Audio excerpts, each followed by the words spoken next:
Welcome back. Episode 153 of the Mr. Know-It-All podcast. Of course, I'm Mr. Know-It-All. Kellie Q's back today. Haven't seen her in a little while. We're joined today by two very special guests, Percy Ward and my man LF Daze. This is a very special episode. We dedicating it to all the loving fathers out there. Happy Father's Day. And it's coming your way in 3, 2, 1. Let's go.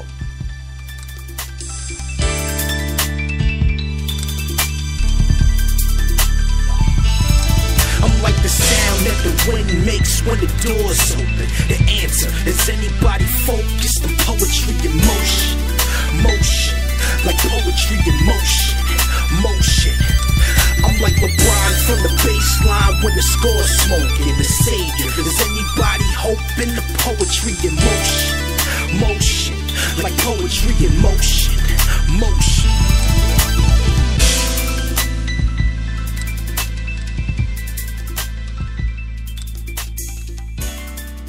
Horn because we acting stupid. Yes, I do. Yes, I do. Yes, I do. The fuck is up, man? I have not recorded in like 3 weeks. And Kellie has been on vacation for like a month and a half. But we don't want to speak about that too much. It wasn't vacation. Did you get any since you've been gone? Yes. Yeah. What the fuck I'm talking about? It's like I ain't get nothing. Oh, see, don't do that. You just wasting an applause. Don't do that. You know what I'm saying? Like, if you getting something, say you getting something and mean that shit. Stand on it. Because next time you want something, God ain't gonna, ain't gonna, you know what I'm saying? He's not going to bless you with that. That's you know what I'm saying? But now, with your free time or whatnot, now you can, get out there and find that husband. He there somewhere. He's definitely there. He's definitely there. Yeah, he's around. We're going to say it like this. Mm-hmm. 2 years ago, yeah, maybe that's what I wanted. Okay. I don't know if that's what I want right now. Oh, shit. Somebody must have told. I seen your little outing with you and Tiff and whatnot. Y'all was out here in these fucking streets. That's what it was. They was coming right at you and whatnot. Somebody was mad. I know, heard somebody down the block. Hey, booty! You know what I'm saying? And you was all, Pop slid up next to me talking about, you looking real good next. I was like this. Yo. Thank you. Yo, old men. Thank you. Old men is different. Like, texting. Why are we texting all this stuff? But yeah, because we had a lot of fun. Old men move different. You got to be careful. Yeah, well, you know what I'm saying? I know. He wasn't the old man I was going. I know his pension and all that is good, but you got to understand that this nigga is, you know what I mean? He bought that life, and he'll put something on you. Oh shit! You know what I'm saying? He'll eat it all. You know what I mean? It won't leave a fucking drop. Won't leave a drop. Leave you on. Anyway. Have you pulling up the Mr. James house at 2:30 in the afternoon on a Sunday? Did you just get off of church, Mr. James? Don't mind me. I just get my little. I took him to church. Yeah. You said what? Did I leave my phone over there on the table or no? No. That joint might have sunk into the couch. Did it sink into the couch? That's why I put that. What you call it? That's a gold couch cover on it. It might be under me or some shit. Oh shit. Yeah, I don't know. See, that's some grown man shit right there. When you lose the phone or remote, and you just say fuck it. Like, you know what? Yeah. Fuck it. What's slept on the couch already? You know how many times I watched the fucking blowout of the basketball game? Like, man, I don't need. Listen, I want to turn it, but I don't know where the remote at right now. So we got to live with this shit, man. Mm-hmm. All right, y'all, but we got some great things coming up today or whatnot. But this is officially right here how I am going to start the show. Oh Lord, that is the view. No, motherfucker! Hey, I didn't even know that motherfucker. You owe me some money, motherfucker! Disperse, motherfucker! Disperse now! What do they look like, Jimmy? Dorks. They look like a couple of dorks. Yes, they did. Ha ha ha. You're close, motherfucker. Sir, are you ordering me to fire into the crowd? Over? Yes, goddammit! Waste the motherfucker! Oh, my fault. Double my money on that corrupt Asian motherfucker. Hey, Big D, you saying you eat pussy? Yeah, motherfucker, I eat everything. I eat the pussy, I eat the butt, I eat every motherfucking thing. Yeah. How's it work? You know how to shoot a gun? Look, all brothers don't know how to shoot guns, you racist motherfucker.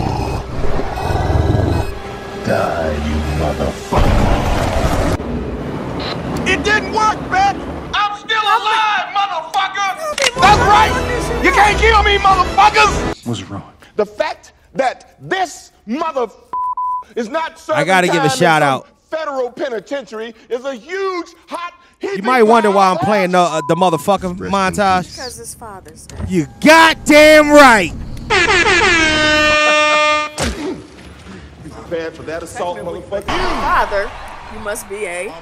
You gotta be a motherfucker. And without further ado, fucking. Yo. Welcome back. Thank you.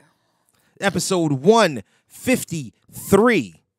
It's really like 154. No, I'm going to say 153 because I did 2 parts to 152. It's a whole different thing. 153 of the Mr. Know-It-All podcast. 152. So you said what? I thought that was 151 and 152. That was 152 part 1 and 152 part 2. Okay. Yeah, it's a whole thing. I am Mr. Know-It-All. Your favorite podcaster's favorite podcaster, even if you didn't know that he podcasted. Also, podcasting's lovable smart ass. You know how you say smart ass in Spanish? You know I will find out. I don't know. And happy Father's Day to all the motherfuckers out here. Every last one of you. I got a couple special guests in the building today. Kellie Q is back in all of her chocolatey glory. Hey, you. Look at her. She happy as hell. All you got to do is call Kellie Q chocolate. It is what it is. All right. So to my left, it's you. You to my left. It's Kellie Q. I'm waiting for the rest of my introduction. All right. Kellie Q, the diva. Say it. I swear I'll scream. The Q. Thank you. I hate you so much. All right. Now, for the first special guest, to her immediate left, a returning champion, my man, the knock one. The knock one. Give it up, man. Best tattoo artist in the state of Pennsylvania and the country that we call these United States and this planet we call Earth. Percy Knock Ward is back with us. Hey. My man, what's the deal? I appreciate it, man. Appreciate it. Welcome back, brother. Welcome back Glad to the basement. Even though I can't hear shit in my headphones. You still can't hear me talking? I can't hear you. I just hear the board. That's it. Get the fuck out of here. I don't hear Kelly. I don't hear. Oh, there we go. Oh, that's what it was. It was it was something I had to fidget with. That's all I told you. It was something light. To my right, though. To the right.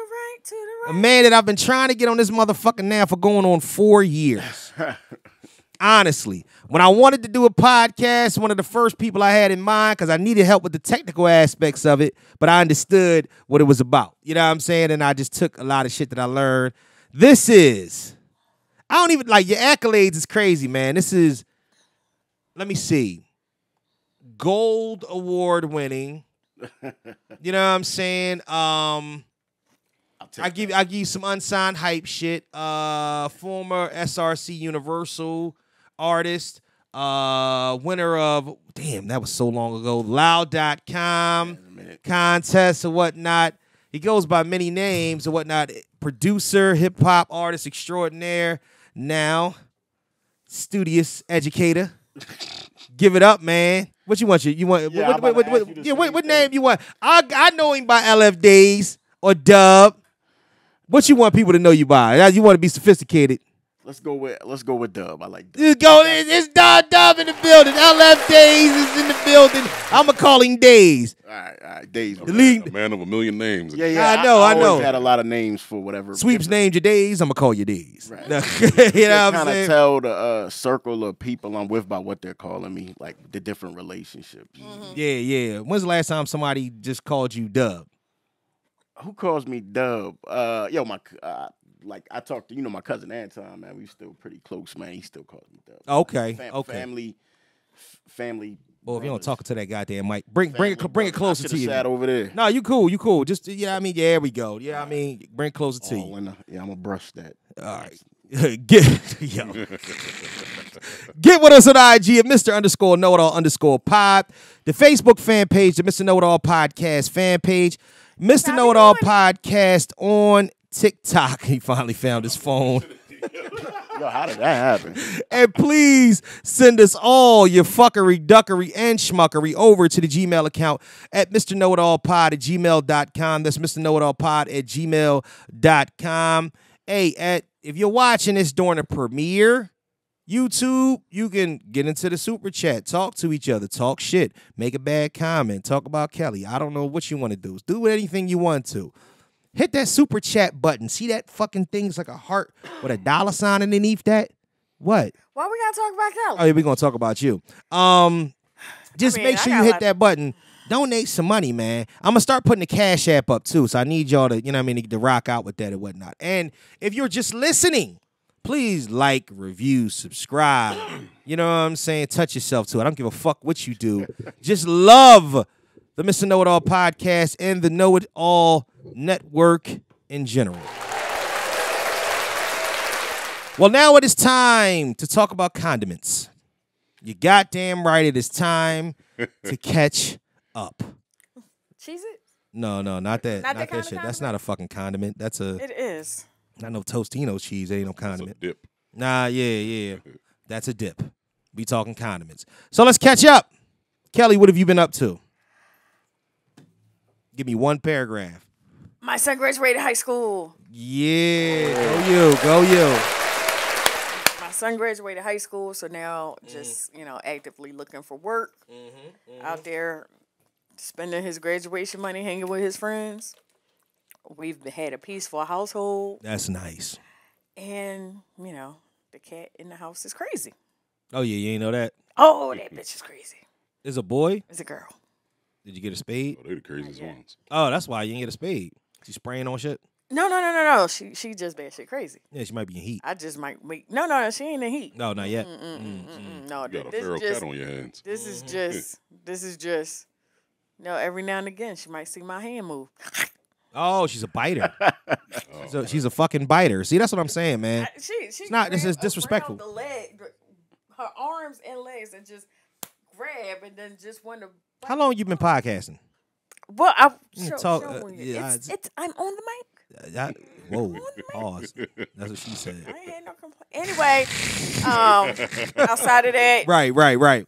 Work is going well. Oh yeah. Oh my God, I was so glad actually not to be potting because I did like a 14-day stretch. So. Oh okay. I needed to shut down. Yeah, so but we all need a vacation. Weekend, I'm going to chill out. That's good. Yep. That's good. How was vacation? It wasn't vacation. It was a fucking trip. You know what I'm saying? A trip is with the kids. A vacation is when you're on somewhere tropical looking at ass. Aye. You know what I'm saying? Like a trip is with children that in your pockets all the time. And I ain't got little children. I got... Ain't nothing like a giant motherfucker coming out to you like, yo, I need to get this Spider-Man. Nigga, you are 30. You know what I'm saying? What are you doing? No, I'm not buying a giant fucking Spider-Man, even though they had some thorough shit, though. I ain't gonna lie to you. Did you write about giant Spider-Man? I was looking for a Thanos. I wanted they only had the cartoon Thanos. They had kind of corny gauntlets. But let's let our guests catch up with us as well. Yeah, let's go with Percy first, because you might have a little bit of catching up to do, because I want to know what the fuck you been up to. Percy, what the fuck have you been up to, man? Oh, man. Just being a dad. Fucking working my fucking fingers to the bone. I hear that. You know what I'm saying? Literally, yeah. I got a fucking, my daughter's about to be 18 months later this month. Damn. 9 days, actually. Damn. Yeah, so she's... a grown woman. Yo, when he told me he had a baby on the way, I was like, this nigga crazy. Yo, honestly though, like I'm okay with having a toddler running around the house right now. Oh yeah? Yeah, I was like, I could stand a toddler running around. That's why she got pregnant in the first place. You know what I'm saying? Because I was just... No, she got pregnant because you didn't pull out. Well, yeah, but that was intentional. I understood the risk behind that entire thing. So we went 2 whole years without no pregnancy scares. You know what I'm saying? Oh wow. Okay, so you kind of knew, yeah. Oh yeah, I don't make them mistakes. Yeah, me neither. I've you know what? I haven't. No, I ain't gonna do that. But yeah, I've not in this. Yeah, I've just never made them. But I mean, it's cool though. It's cool though. I wake up in the morning. Yeah. and she's smiling in my face, and we play around. I wake up real nice, like I wake up like happy. Yeah. And she wakes up real happy, so we be all in each other's world while my girl's off to the side, just like pissed off and shit. Yeah. Yo, he loves this shit, man. This has been him from the. I've never see. This is the thing. Yeah, I think the first time he was on, she was still pregnant. No, she might have just had the baby. She was still pregnant. Was she still pregnant? She was. You sure? It was right before she had the baby. Okay, She went in early. Yeah, okay. Now that I do it. Damn, that was episode 100. 100, yep. Yeah, and this is episode. That was like January of last year. Yes. Yep. That's kind of crazy. The second time he was on, she went in early. She was still supposed to be pregnant. Mm-hmm. The second time he came on. Oh yeah, because he was on twice. God damn. Yeah. Shout out to Percy. I know. Catch up, nigga. Percy been on hand twice, nigga. Catch up. You know what I'm saying? But yeah, man. Well, more power to you, man. That's lovely. You know what I'm saying? You are very this you and your element. You know what I'm saying? And if you love your element, you love your element. Yep. Absolutely. Yeah, me, I don't like kids that much, but that's you. You know what I'm saying? And I get it. You know what I mean? Yeah. You do what you do. Yeah, exactly. You gotta live it up or whatnot. Daze, Dub. You. The fuck? What has been going on, man? You know what I'm saying? What has been going on? Yeah. We probably ain't seen each other in a hot little minute, huh? It's been about, I'd say about 4.5 years. I'm dead ass serious. Like in person? Yes. Mm-hmm. Yeah. Probably about 3 years. Yeah, probably about 3. I'm exaggerating, but it might be like 3.5. This man is fully immersed in domestic life. Yeah. You know? Yeah. I don't even like the way that sounds, but you know. Yeah. You know what I'm saying? My youngest is just turned 5, so yeah, 4.5 years it probably line up. Yeah, man. Like that. Oh wow. Yeah. So that's what I'm saying, man. Educating. So you're educating youth now. Yeah, I'm a school teacher. Yeah. Middle school. What school? Kids. Do you not want to say? Yeah. Can we not Okay. we don't want to throw it all. No problem. Because his kids like to find shit. Oh yeah. Yeah. Found shit before. Yo, I had this one kid, right? We'll find out after the show. Yeah. Not a problem. He comes up with his laptop. Oh he got no. a video of mine pulled up, right? Oh man. And he pauses the video on the part where the girls in a thong, right? Oh, He's like, my Mr. God. Williams, what's this? Not records like me. Records like. Yeah. Oh my gosh, I man. didn't know what to say. You know what I mean? Yeah, well, Hey, look, I had a younger life. I had a life before y'all. Rolling. Absolutely. about to say. So do you like the transition or do you miss pause? Do you like this or do you prefer the old shit? That's a good question. There are things that are fulfilling about it that nothing else can give you that exact same feeling. So in that sense, it's good. But then there's like a lot of irritating stuff that comes along with that too. Yes. Everything got irritating. Every job got irritating shit. The other thing was irritating too at times. You know what I mean? So, absolutely, yeah. But I would say it's never boring because kids are just going to come with some different stuff every day. So it's not boring. You do work really hard. But I got off, my last day was on Tuesday. So right now I ain't working for shit. And this is when you get back what you put in. I could do whatever I want for the next 2 months and not have to worry about coming in and nothing like that. Man, I love that, man. You get every fucking holiday and shit. Like oh yeah. Every time your kids not even just federal holidays. You get all the holidays. Like, right. Yep. Yeah, that's true. Yeah, you off like when school is out. Yeah. You know what I'm saying? You just off. They get make no spring break. Yeah. On winter break. It's incredibly intense. Yeah. You know what I'm saying? But no, I respect it because it's funny whatnot because we hear a lot of that. Like we need more black men in the educational system. I hear that all the time. Got me all the time. Like honestly, because it's true. It's true. And I was actually watching a Dr. Umar interview, and as outlandish as Dr. Umar can be at times, right? You know what I mean. He did make some good points about. You know what I mean, as far as like the educating of the youth, helping the black boys become black men.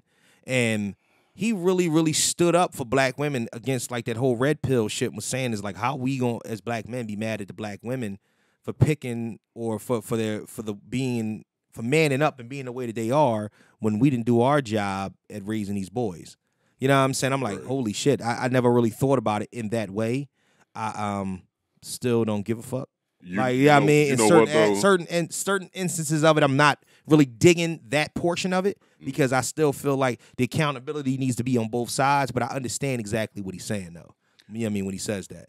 So, well, remember when he says we, he ain't talking about you. I just seen your kids upstairs. They was arguing over pizza, man. But see, here's the thing. Yeah, I know that's my life. But see, no. But the thing is, the funny thing about that though is, when he starts, the more he was talking about it, he was talking about just having accountability of what are you doing to not only in your own household as being a good father and as being a good parent. What exactly are you doing to help the community that you serve, the community you're around? And I started to think about it. I'm like, all right, well, there was a time where I was heavy into coaching, and it was very, very fulfilling. You know what I'm saying? And it took up a whole lot of time. Remember, I used to come through. I'm like, man, I used to come straight from practice. I coached him for 5-6 years. So it's one of them things where I understand what he means by that. It scares me though, because I feel like we teetering nowadays between if you're fully engulfed in it, like he's an educator, so he's knee deep into it and he's invested in that. If you're not, and you try this approach just as like a newcomer, or you know what I mean, or somebody that's on the outside looking in, now you want to step into it, it's very, very nerve-wracking because you really, really don't know for certain how people are going to take to you.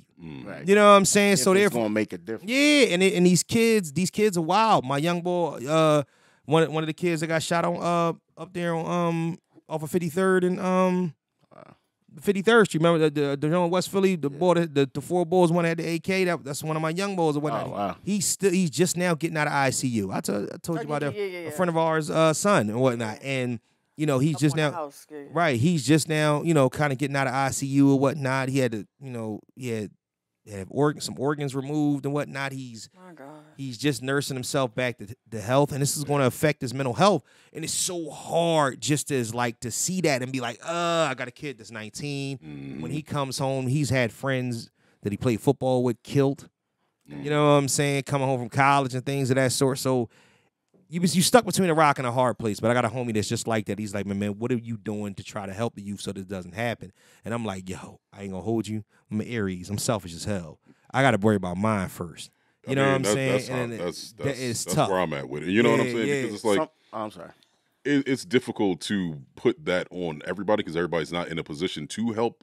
Yes. In the community. Exactly. So you got to help your own. You got to right. And you got to be a role model for their friends who are at your house.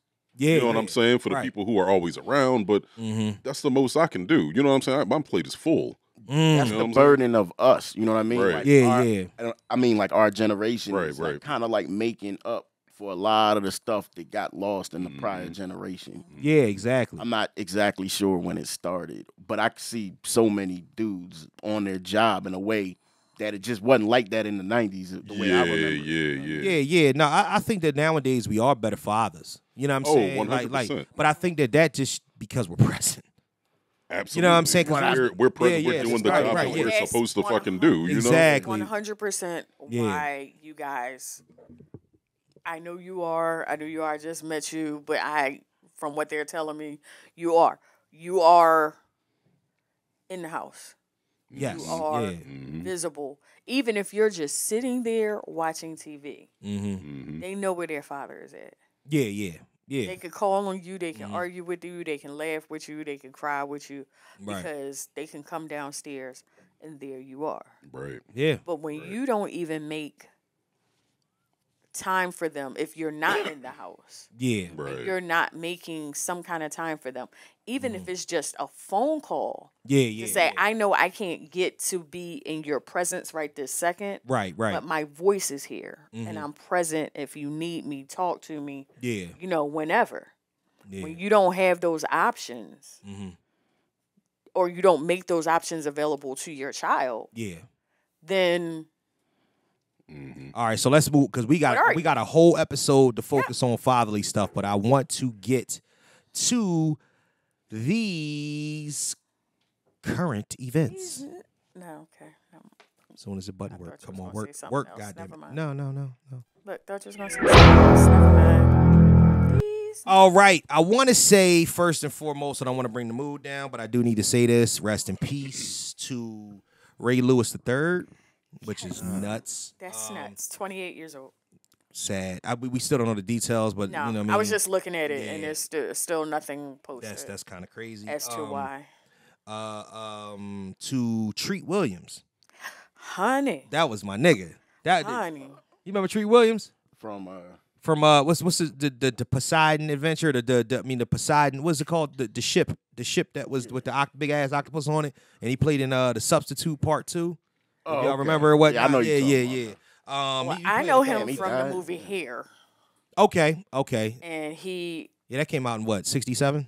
Yeah, about right. You know all the old movies. That shit is it black and white? All right, I'm playing. I haven't seen you in a while. I miss you, Kellie. What you mean? What we doing? And Hair is just a really, if you ever watch it, it's a really deep ass movie. Oh, is it? Because at the end of it, he was Treat Williams, his character Burger, was against the war. He was a hippie, but they made friends with this guy who was becoming a soldier, and they wanted to see him one more time because he fell in love with one of the girls. Right. So Burger traded places with the soldier. Right. Oh, okay. In the meantime, in between time, they didn't got him ready, and he didn't went off to war. Oh shit, kind of crazy. All right, so I need to watch. He kept trying to tell him we switched places. It was by accident, and he died over there at the war. Oh man, well, rest in peace to. I think I've seen that movie before. I'm gonna have to see that, but I think I've seen that before. Rest in peace to Treat Williams, and also that one hurt. Last but not least, rest in peace to Jackie O. The big mom of DC Young Fly. This happened, a couple weeks ago. Yeah. You know what I mean? We haven't reported anything on it, since then because we haven't recorded. But that's just rough. You know what I mean? She had 3 kids, mine and whatnot. She had a new baby. Yeah. She had a very young baby. It was she wanted to get a mommy makeover. And they tell people you gotta be there have been more and more stories that I've been hearing about people that maybe it's the way people move around, but when they get these augment type surgeries, this plastic surgery or whatnot to rebuild bodies, whether it's a BBL or a mommy makeover or vaginoplasty or whatever the shit is, they do all of this, I don't know, for cosmetic reasons or, just to feel like they look better, and it's taking a toll. People is dying, people is getting infections, there's all different types of shit. It's getting crazy. Come on, we have Kanye's mother. Yes. Yeah, that's Joan the first Rivers. Yep. Joan Rivers died on the table. Damn. Yeah, and that's what I'm saying. Yeah. It's just for surgeries that for real. You don't need them. But see, the problem is that we really, really have to focus on. I think that you should have to go through some sort of mental health and evaluation and understanding in classes before you even set foot into the office to get on the table for some shit like that. They're not gonna do that because that whole shit for doctors is a money grab. It is, but if you think, like, you ever see what they do for liposuction? Yeah. There's like no fucking technique to it at all. They take a fucking tube with a needle in it and just be sucking the shit out. Pause. Like, just be going crazy. I'm like, yo, what the hell is going on? Yeah. And they do this on a regular basis. They take the fat and then they inject it in somebody's ass. Like, to me, that shit don't even... Come on, man. We know for a fact that anytime that you got to fly back somewhere and you can't sit down, you know what I'm saying, from the surgery you just had, you got a nail on a plane. Come on, it's not right. And listen, I'm not knocking it. And people, because nowadays everybody's extra sensitive. You can't surgery shame. I'm looking at it like, listen, if this shit is killing you, somebody might need to shame you. You know what I'm saying? Or you might need to maybe just learn to love yourself as is a little bit better. Or if you having problems with your shape, figure out some way to do it naturally rather than just taking that route. Because I always am one of the people that say, listen, man, I'm not trying to hear nothing you talking about. You not convincing me that you got a 6-pack, hips, a fat ass, and your arms bigger than your legs. You know what I'm saying? That shit don't. Yeah, I mean, come on, man. Like, how does that work out? Like, I'm believing that that's not right. No, it's not. Doing all of that drastically gonna change your life. You know what I mean? That's the. And to me, I don't think so. I don't believe it. I mean, this goes back to that woman we talked about, the Chinese woman that her husband sued her. Oh my God! God! The kids came out ugly. Because she altered her face so much. This chick got her husband sued her. Then they had kids. Oh yeah, I did hear and about they that. looked like her old self. Like that's the thing. Like your surgery is only going to change your insides. Your genetics are your genetics. That's very true. And what's going to come out is that you try to keep that a secret. It's going to come out in the dark. Well, speaking of come out in the wash. Speaking of mental health issues and people not having their shit together, did you see what? What's wrong with you? You see what is up? Huh? No, there's always something wrong with me. We can talk. Did you see what happened with Azalea Banks bringing up She's batshit crazy. Yo, first and foremost, she needs to be stopped. Take her fucking Twitter account away. Get this stupid bitch off of every social media platform, and they need to. First of all, who the hell are you? Who the hell are you? Azalea Banks is exactly what happens when you find a middle ground of fame and some sort of envy. That's exactly what it is. When you climb and you land and you never feel like you can reach the mountaintop, that's exactly who the fuck Azalea Banks is. And then you sit and you sulk in your own fucking misery. Does she rap? Like, what does she do with Merit? I know the name, but I know the name. I've seen her because she raps and do some other shit, but it's not. Was down with RZA at one point. I have no fucking idea. I don't know if she was down with RZA. I know that she's always in the mix, always putting something on Twitter, always bringing some sort of album that nobody listens to out. She'd have been better. Yeah, I don't see her being a part of that shit because them niggas would have cussed her the fuck out because she would have had something to say about. She had something to say about a Woo member. Like you for real. Couldn't be weak around them. No, not at all. But see, the thing is though, she plays this tough role, and then you go on Wild 'N Out to get cracked on, and all of a sudden, you can't take a joke. Well, she started crying. I wasn't on there to participate. I was just on there to sing, and then somehow she got wrapped up into it. No, you know what the show is. Yeah, you know what the show is. What kind of like I personally know I would not be like I'm going to sit all the way in the back. Right. I don't want nobody saying anything to me at all. I wouldn't even if I ain't want to get ranked on. I wouldn't even come the fuck out until it's time for me to perform. Like, oh no, y'all niggas ain't have a joke for me. You know what I'm saying? So listen, you're a deplorable human being. You know what I'm saying? And there is a nice hot spot in hell for you. I don't even want to read the statement because she said some foul shit about that. You know what I'm saying? Talking about karma and all this extra shit. About how you gonna bring up karma over some jokes that was told on you 5-6 years ago on a show that's known for telling jokes on motherfuckers. Yeah, exactly. And then a tribute to Go ahead. I was gonna say, I mean, she got publicity off it, I'm sure, regardless. Yeah, she did. But I feel like that's what she's trying to get is publicity off of, off the fucking shit she's saying. Off of somebody's death. Yeah, that's kind of nuts. Shut the hell up. up. She's a fucking idiot. Like I listen. The fact that you did that, like, if anyone had any respect for you, it should be gone. I don't think many people had respect for her in the first place. That was the problem. And that's what I'm saying. If you even had like a mustard seed worth of respect for her, right, throw that mustard seed away. Because that was just disrespectful to that man, to his children, to her family, to her friends, anybody who loved her. You weren't just coming at DC Young Fly. You were coming at anything associated with Jackie O. Yeah, that's kind of fucked up. Which includes her 3 babies. Well, speaking of something, that's off fucking limits. Off limits. Rest in peace, Jackie O, man, and we praying for you, DC. You know what I'm saying? Hope everything's on the up and up, and he praying for the babies. Funeral. Yeah, he did. I heard it. Eloquently left it. Speaking of something else that was completely and utterly disrespectful. Oh Lord, what you do? Have y'all been affected by this 95 collapse? Nope. That shit. Oh, not at all. I thought it was gonna be an issue getting up here, to be honest. Oh, really? Yeah. Nah, yeah. You can do 76 around that. Yeah, but yeah, that shit is. And here's the thing: we are the only infrastructure that you could tell. This will tell you exactly how we revolve around money. This shit went from it's going to be a couple months to now they giving it they saying it might be up and running within the next 4 weeks. And the reason they're working on it 24 hours a day. Yeah, because because other countries, the fucking shit collapsed and to be ready within 3 days. And the reason why is that because these other countries have the infrastructure to say we can't do shit if you niggas can't get to work. The problem with us is we so fucking caught up in what the dollar made. That's why how the fuck the shit from 95 been taking 10, 15 years to do? Yeah. Why does that take so long to do? Right. You know what I'm saying? It's stupid as shit. The entrance off of Huntington Park on 76. That sucker been down since before Caleb was in high school. I ain't never seen nobody doing no construction on that shit either.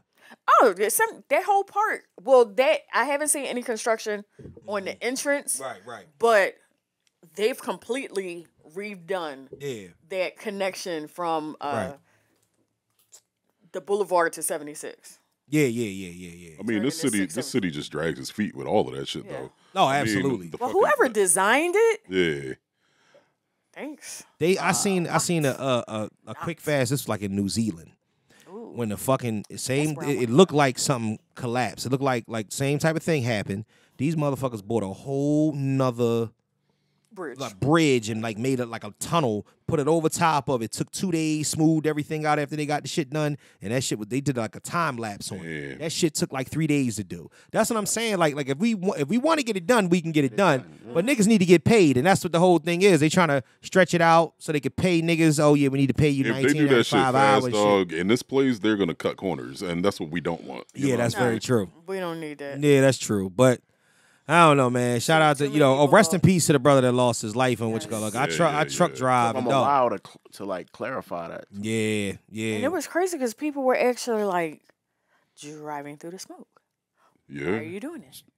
Niggas need to get to the movies. This is not the Fast and the fucking Furious. Niggas need to get to the movies bad. This one nigga, he was on live. He's like, you know what I'm saying? And it drove through the motherfucker. I said, nigga, you are a fucking idiot. Like, come on. Like, this is like a Vin Diesel movie. This is turning it into reverse niggas and is going backwards. Stupid, man. Speaking of stupid motherfuckers, Zion Williamson. Oh, my gosh. I don't want to talk about this for long, but I do want to mention it, man.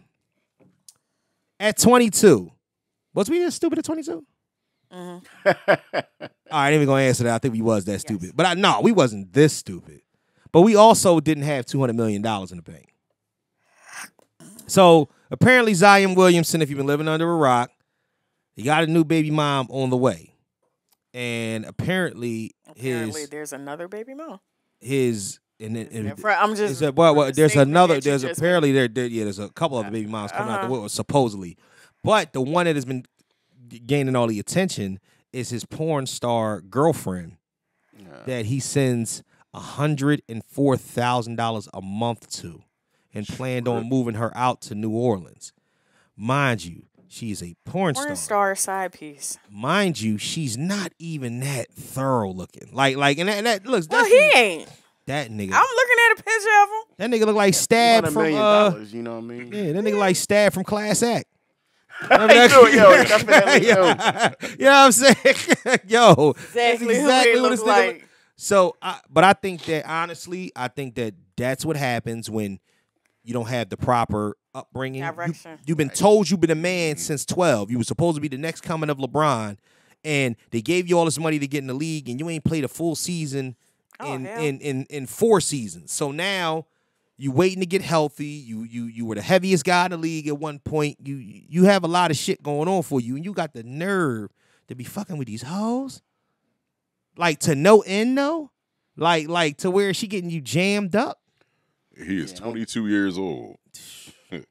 He too young to know. Like when he gonna get older, he don't want his baby mom to be have videos all over the phone. Do we? Let me ask y'all a question and whatnot. And we, you know what I'm saying, we essentially grew up together in the years that actually counted. Do we have any friends that's sucking for love like this and shit? That's pretty extreme. like chicks, like chicks is the kryptonite. Like buying a shit, giving the money, taking her here and there and whatnot, blowing the bag. Well, I mean, we ain't really never had the bag like that in order. Yeah, I'm about to say we didn't have no fucking money. Yeah, exactly. But like niggas that's, I mean, because it's the same type nigga and whatnot that try to wife during the train. Yeah, I did it. I went there. Oh shit. It's always one nigga and whatnot when, it's your turn to come up. No, she not doing that no more. She just changed her life. Shit. Like, nigga, no, I'm next, nigga. I'm next, nigga, move. I do got one homie like that. Right. He had a I know talking about young boy. You met him. Oh yeah. He had this girl on lock so much he could tell her to hook up with whoever he wanted her to hook up with, whatever. Turn around a month, like a year later, somebody asks about the girl. He's like, I think I like her a lot. They've been married for like fucking 18 years now. Or something. God. Oh God. Wow. Damn. No. Three kids, but he definitely was passing. Now does she lose her wholeness because of that? I'm saying you asking the wrong. Listen, I'm asking, man, because I want to know. She lose her wholeness because he wifed her? Is that what you're asking? We don't know what kind of arrangement they got going on in their personal life. Oh, shit. You know, people into everything these days. You ain't never lied. Yeah. But he made an honest woman out of her, or as honest as she could be. Yeah. So wait, but all of y'all bomb. I ain't had it. No. You never hit it? I didn't. No. He's like, leave me out of it. Yeah. Yo, you never tag, but you know niggas that did. The scene happened how the scene happened. Right. And that's why I'm going to leave it. Yeah. I'm going to drop it right there. I know what I know. Listen. Nah, man, niggas is always, it is always, you got one. You always will have one. There'll be that nigga, everything will be hunky-dory or whatnot, and then it'll be like, nah, man, I don't, you know what I mean? You know, they getting, what does a nigga like that say when he get into the room with her? Like say he was the last. Like, you got some Listerine? Or say big bottle. Say everybody already beat. I come out the room, go ahead, dog, it's on you. What do you get him in the room or whatnot? Like, why you doing this, girl? You know what I'm saying? You could be so much better. Why the fuck are you in there talking to? Yeah. Niggas like that, and I'm going to say this. Captain Save her. Exactly. I mean, that's a real, like, some people really have that in their soul, man. You can't even really, like. But that's why pussy ain't $40 no more. That's the problem. These niggas have fucked the market up. Yeah. You can't fuck the market up. It has to be what it has to be. $40 used to be able to go a long way. You know what I'm saying? Now the bitch want to ride. She wants $60. You know what I'm saying? She like, what the fuck is you talking about? You know what I'm saying? You can't get 40 in a tip. You know what I'm saying? You get the 40. You caught the bus here. What the fuck are we talking about? Now it's just extra shit. I don't get it, but it is what it is. Niggas is fucking the market up. Zion, man, get your old heads to sit down with you. And it's so many women Dr. that you could J, be getting. go talk to him. Huh? Yeah. He ain't got no Dr. porn J. star wives. Why Dr. J? Why Dr. J? Explain to me. Nah, he need a nigga like Kevin Garnett or somebody like Steven Jackson or somebody go sit down with his ass. Talk to Dr. J. Why would he talk to? Oh shit! Oh, you know. Damn, Dr. J got bodies like that in Philly? Yeah. Oh. And ain't nobody complaining. So. You got homies that ran across Dr. No. God, Dr. J. The doctor. When I was a baby, he was playing. So what? Okay, so none of my. What the fuck that mean? I asked you a simple question that you got people, because Kelly, you got friends that's upper 40s, early 50s. So yeah, they get a Dr. J is what, 70, 73? Oh yeah, he could took something down. Yeah, he definitely could have took something down. Yeah, he definitely could have. And I think you're lying. I think you might know somebody, but I'm gonna let you live with that. I'm gonna let you breathe with that. You know what I'm saying? And finally, in this week's news, the beef, the brawl for it all. 73 years old. Anita Baker and Babyface. In this corner. Yo, my wife was so heated about that. I don't what even side know was what she that's on? about. Yeah, whose side? Definitely on Babyface side. Yes, okay. me too. Yes, me too. Yes, me too. First of all, I'm not going to see Anita. Damn, for and real? Don't get me wrong. Love Anita. That whole damn Compositions album, first track to last track. That's my shit. Shut up. Shut up. I'm sorry. Shut. Don't disrespect her, okay? However, I heard her attempt to sing the Star Spangled Banner at the Eagles game. Yeah. See, Babyface still sound like Babyface, still like sound like Babyface, still sound like Babyface. Anita Baker's about 89. No, she's not. She old as shit. She's 60-something. She's not in her 60s. She ain't 60 something. She's not 60-something. You 60-something. You nigga. That nigga, Anita Baker is about 73. That sounds about right. Yeah. 65. You lying. That's bullshit. Just became a senior. Yeah, fucking industry. Hold on, wait. You said she's how old? 65. So, wait. Big in the 80s, that makes sense. No, my ass. So, Anita Baker was 20 years younger than Tina Turner? Fuck out of here. I don't believe that at all. Tina Turner was born 1930-something. Oh shit. Yeah. Anita Baker is roughly in the age of like my mom and her sisters. My mom just turned 70. My mom just turned 65 this year. I know my mom would be 58 at the end of the month. You know what? You could be right. Yeah. My ass is on Google. Well, fuck Google, because you know they Wikipedia, they be changing their industry ages all the time. How old is Babyface at this point? Babyface 64. Oh wow. So this is a 64 evenly matched beef. Yes. But he looked. Yeah, no, don't let the shit fool you. That's still a 60-something-year-old man. And ain't never want nothing to do with him. My understanding is that just singing right and sing. She brought him to go on a tour, right? To go on this tour with her. Yeah. And she just kicked him off the goddamn tour. You know what I'm saying? Like, which basically means like people already bought the tickets, and a bunch of them tickets was obviously to see Babyface. Solely to see Babyface. Solely. All right. Well, yeah. Yeah. Honestly, most people like unless you are a woman you gotta be like a crazy ass Anita Baker fan. Yeah, you gotta be in your 50s and your 60s to want to go see it. On that ticket, motherfuckers wanted to see that shit. Yeah, that's true. And and I think seriously, Babyface was being nice by going out. I do agree doing with that tour because True. Babyface alone. I just saw his tiny desk. Okay, Babyface alone. We know this.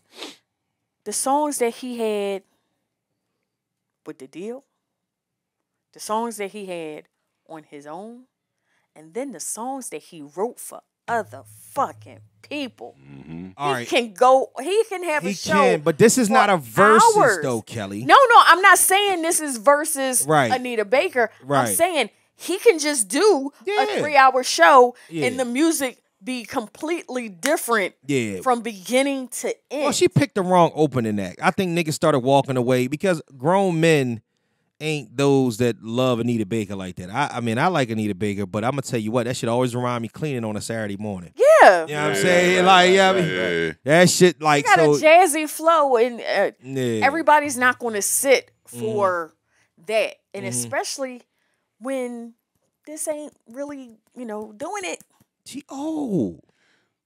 I mean, if Turner was old. If she kept up her voice, she would have been all right. But her voice is something she had. All right, let's stop this shit because her voice wasn't never that great to begin with. That shit wasn't like for real. That's like her voice wasn't. She was the in a different zone. Like they would have auto-tuned the shit out of her ass if she came out today. All like that shit wasn't gonna play now. Come on, man. I love you, Anita, but damn, come on. Let's be honest. Because she had that same beef with Luther. And we know Luther would have sung his ass under her skirt, the table, and the motherfucking dresser. Absolutely. I mean, that's the thing. She, honestly, if she's going to go on tour, you're going to unretire because she retired for like 5-6 years or whatever. It's an instrument. And if you stop using it, doesn't work right. It's not the same. See, I wonder. Listen, and I'm too immature for this conversation, but I'm gonna tell you what. Like, I always wonder that if you got that much smoke and that much pettiness in you or whatnot, I wonder what. I wonder what the box like at the age you at right now. That's what I'm wondering. Yeah, I'm wondering. You are crazy, I'm just saying. I'm wondering because that always makes me think like, all right, you to be that sassy, you got to still be sexy. I'm going to put it to you like this. I'm going to put it to the you box like is this. around. I'm going to put it to you like this because this is right. This is something as someone with the box. I say these things. Okay. The crazier they are. That's it. All right, but the crazier they are. But that's the 60. Better it is. Right, yeah. Every man knows that. But it's 65 now, though. Okay. So it's more like that joint probably super. I know it's wild and whatnot. Super crazy. I had a conversation with somebody. I had a conversation with a boy at my job and whatnot, and then we was talking about like older women that was built like Buicks back in the day, right? But what happens is that when they get older, it's not, and they don't get no like type of surgery. What happens is that the elasticity in your skin gets like, it makes, looser. So if you had a fat ass then the ass kind of like drop. And it's like, I think that the booty is looser. So when they call What's wrong with y'all, friend? I'm just saying, like the booty get That's loose. your So, friend. huh? Nah, I know he's thought about this a lot. Yeah. some Yes, older he got women. descriptions. It's very descriptive. You ain't never seen a woman that's 60 that still got a wag. Nah, and but shit, look, like, some you know what I older mean? Oh, women shit. who had like a fat ass when they were young and now they're old, their ass is like bigger. Yeah. And it's like a shelf. You know what I'm saying? It's Shelf like life is real. The shelf ass. Shelf You know what I'm life is saying? real, It's yeah. not hanging at all. Yeah. In fact, them Jones be kind of firm and hard, like, and not in a good way. Yeah, Really? yeah. I don't know what women you. Yeah, I'm about to say. I think Nowadays, let's just put it like this. Nowadays, Mm-hmm. maybe the women that were 60-some odd years old 20 years ago, Yeah. completely different Oh, so the than new the women that's 60 so years old 60 is the new 48. now. And wait till I'm 60 and can't walk. Oh my gosh. Be able to walk though. Yeah, but that's well, shout out to them. Honestly, them beefing is just stupid. But you know, But what I mean? no. It Here's makes it the entertaining. kicker. Here's the kicker. Mm-hmm. They're not beefing. She is. Yeah. You ever think they smash? He don't care. 'Cause that's I didn't know they was the same age. That to me now it started to sound like a little. Yeah. Started to sound like a little lovers quarrel. It's 30 years. Why not? Shit. That's kind of crazy. He coulda. Probably. Maybe The best that I got. yo, that's kind of crazy. His Shit, ex-wife called him boring. So I can see Babyface Yeah, being he's- kind of he's boring. Pretty boring. Yeah. I mean, I can see because he's probably just into the music. no, he's into himself. Yeah. That nigga, yo. So when Sin was up here a few weeks back, Sin said something about LL that had me cracking the fuck up. He was just like, in the middle of us talking about LL, he was like, yo, he's a ridiculous human being. I was like, and I started to laugh because he's not the first person that I've heard that from. Right. And I'm talking about people that just met him just on a humbug, and also people that are rappers that you know what I mean, that know him and whatnot. And I've heard that, you know, he takes himself a little bit too serious. And I think that Babyface might be one of them people that like Yeah, he does. Probably, yeah. yeah, he loves him so much. Like even when he had that battle against That was versus against hilarious. Teddy Riley, he was like, I don't do remixes. He's like this. That nigga's Prince, man. Him and Prince Yes. is long lost brothers because Prince was that type of asshole too, man. Pause. Like My favorite Prince meme. And my mic is on. I'm like, yo, oh, and Prince had the nerve to be sassy. Prince. Now you gonna talk to Right. me? You ain't got no ass in your pants right now. You gonna talk to me all wait a crazy minute. like that? Sassy, wore heels, and can take your woman. Just look at it. Let's go. Your woman is out. In that time, I day and know. time. When he was. And that androgynous alive. ass time and whatnot with the men wore lipstick too. You know what I'm saying? Rappers Like, wore lipstick, too. Yo, people definitely act like that's like some new shit, Mickey and it's Free. definitely not. You know what I'm saying? Mickey Right. Free's not a girl. Yo, that shit always has me screaming, man. Charlie Murphy's a fucking Oh, my fool. God. Shalimar got this new girl. She fine like a motherfucker. He said, Mickey Free's not a girl. Yo. Oh man. All right, so let's get into a topic real quick, man. Oh, Lord. Let's talk about Father's Day for a second. All right. All right. Why is Father's Day not celebrated on the same level as Mother's Day? Because fathers aren't seen as necessary as mothers are. You think that's the reason? That is the fucking reason. People will fucking debate you all day long for why mothers are more important than fathers. Yep. But it's been studied and proven that fathers are more responsible for their kids' artistic development, believe it or not. What you think? Artistic development, so that means like anything that isn't Anything extracurricular. Okay. Whereas that makes moms sense. are more like fucking work, fundamentals. Work. Yeah, it's like they're like that work. makes sense, You right? got to get this shit done type shit. That's moms.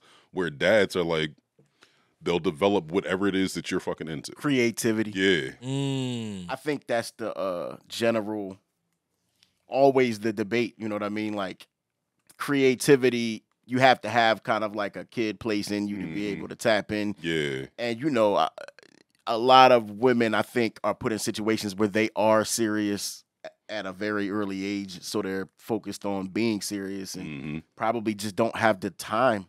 And honestly, that's where the balance comes in. But you know, that's why you need a mother and a father. You know what I'm saying? Because like fathers are typically more loose. You know what I'm saying, in terms of understanding and things like that than moms are. Moms are a little bit more tight and, you know, Ain't that a bitch? Ain't that ironic? Moms are a little bit more tight. I try not to get. Yo, you crazy. Go ahead. Moms are a little bit more tight. So, honestly, I'm gonna be the contrary in this. Oh, Jesus. I am. I'm just gonna be, because honestly, I think that everything that we believe about moms we've been conditioned to. Just like everything that we believe about women, we've been conditioned to. You know what I'm saying? Because it's a factor of, you're not a man unless you respect the woman. And the first woman that you learn how to respect is your mother. Right. You know what I'm saying? So therefore, it reverberates to other mothers. You know what I'm saying? It's just as simple as that. Even the most gangster, killer, murdering niggas in the world know women and children. You know what I'm saying? No, you know what I mean? It's one of, and I'm not saying that it's a bad thing, but it's also a conditioning thing as well. Because men have more the propensity to be more of deadbeats because they don't have to be around. You know what I'm saying? Put it like this: if it wasn't public assistance, there'd be a lot more deadbeat moms than it is dads. Talk about it. Oh, for sure. Right. You know what I'm saying? I'm gonna say this about God damn it! What did you just say? This is zapped out of my fucking brain. What I had a point I was trying to fucking make. Well, it was about what I was talking about, the deadbeat moms. No. Right before that, if it was no public assistance, it'd be a lot more. Right. That was probably before that. I can't remember. Just skip past What it. It'll come come out. out. Damn, I didn't forgot. That's happened. You smoke that ganj, nigga. That memory start like, nigga. What was I saying? Where's we going? I'll still take that all day. But what was you gonna say? I think that another reason why the holiday itself is bigger, because I think in general, moms require or women require more praise than men. I've seen situations where it be Father's Day. Dad is home. Dad's active. I got a homeboy. They totally forgot. You know what I'm saying? It was Father's Day. He got a wife and 2 kids. Actually, 3 kids. Oh my God. Damn. You know what I mean? Yo, that's fucking nuts. Yeah, that's that's. But the thing is, what's he gonna do? He ain't gonna make a big fuss about it because that would be corny. You know what I mean? But had the same thing happen in reverse, she would have definitely made a big fuss. Oh, 100%. Yeah. And see, I'm all about equality. You know what I'm saying? Because I'm a bitch up. I'm going to start acting stupid. Like, hey, yo, y'all going to act like it's not Father's Day? Right. You know what I'm saying? Like, if anything, but that's the reason why I'm not going to come out and ask for anything. If you want to give me something, that's fine. I would rather just be able to want to call the shots of it. If I want you to leave me the fuck alone, then leave. Or let me go do something by myself. You know what I'm saying? Like it's just that, I make it as simple as that. Like, nah, you ain't got to spend no money on me, just leave me be or leave me up to my own devices. But that's for Father's Day in general. Really, I believe that it's not considered because women are inconsiderate. Period. I remember the point that I was going to make now too. All right, go ahead. All right, so you said that even the most gangster killers and shit like that know no women and children. Yeah, that is a rule that only applies to the 90s and before. Everything after that, niggas don't give a fuck. They got no picks, and guess what? Yeah, they got no picks, and that's the biggest generation of boys and men that were raised by just women. Yeah. That's a weird irony. And the point in saying that is this. So when you have a father growing up, I didn't have a dad growing up. Yeah, I had to pick pieces here and there. He had his dad in the house. Right. You know what I'm saying? I learned a lot of lessons from his dad just being over his house and shit like that. You know what I'm saying? And one of them big lessons was choosing your battles, right? However I learned that, I learned it. Now, these boys who are being raised by just their mom, they fight. A lot of them are not learning to choose battles because their mom don't choose battles. When's the last time you seen a woman back down when she's mad? When she's like one of them yappy ass crazy women. They don't fucking back down. And then they raise their sons to be like that. The same. They raise them, they got to protect them. They got to be their protectors and this, that, and the third. But like Ja Morant, you're a big black man that draws a different kind of attention. Exactly. And if they don't know when to back down, then they killing any fucking body, dog. That's crazy. Or getting killed. Right? Or getting killed. Yeah. But they don't give a fuck who they lay down. It's like the problem, one of the many, is some of these women raising these children, raising these boys, like they're the man of the house. Right. Like it's like, no, you're not my man. Right. You're not my man. What I expect of you is not what I expect of the dude I may lay with. What I need you to do, respect me as your mother, represent me well when you go outside in the world. Right. Try not, like, me and my son kind of go back and forth with this because I can't fight every battle. Right. I can't. I don't have the energy for it. But when you don't have like when the women that don't have men, isn't that confusing for them? Like how do you expect them to understand? So I'm gonna lend it to a couple different things. I'm gonna lend it to the one thing that I'm gonna honestly say first and foremost is that I mean we can lend it to the way the relationships start. We can lend it to the decision of who people decide to have children with. You can also lend it to single mothers and mothers that are not single. So we start talking about single mothers. Single mothers look at it like, okay, cool.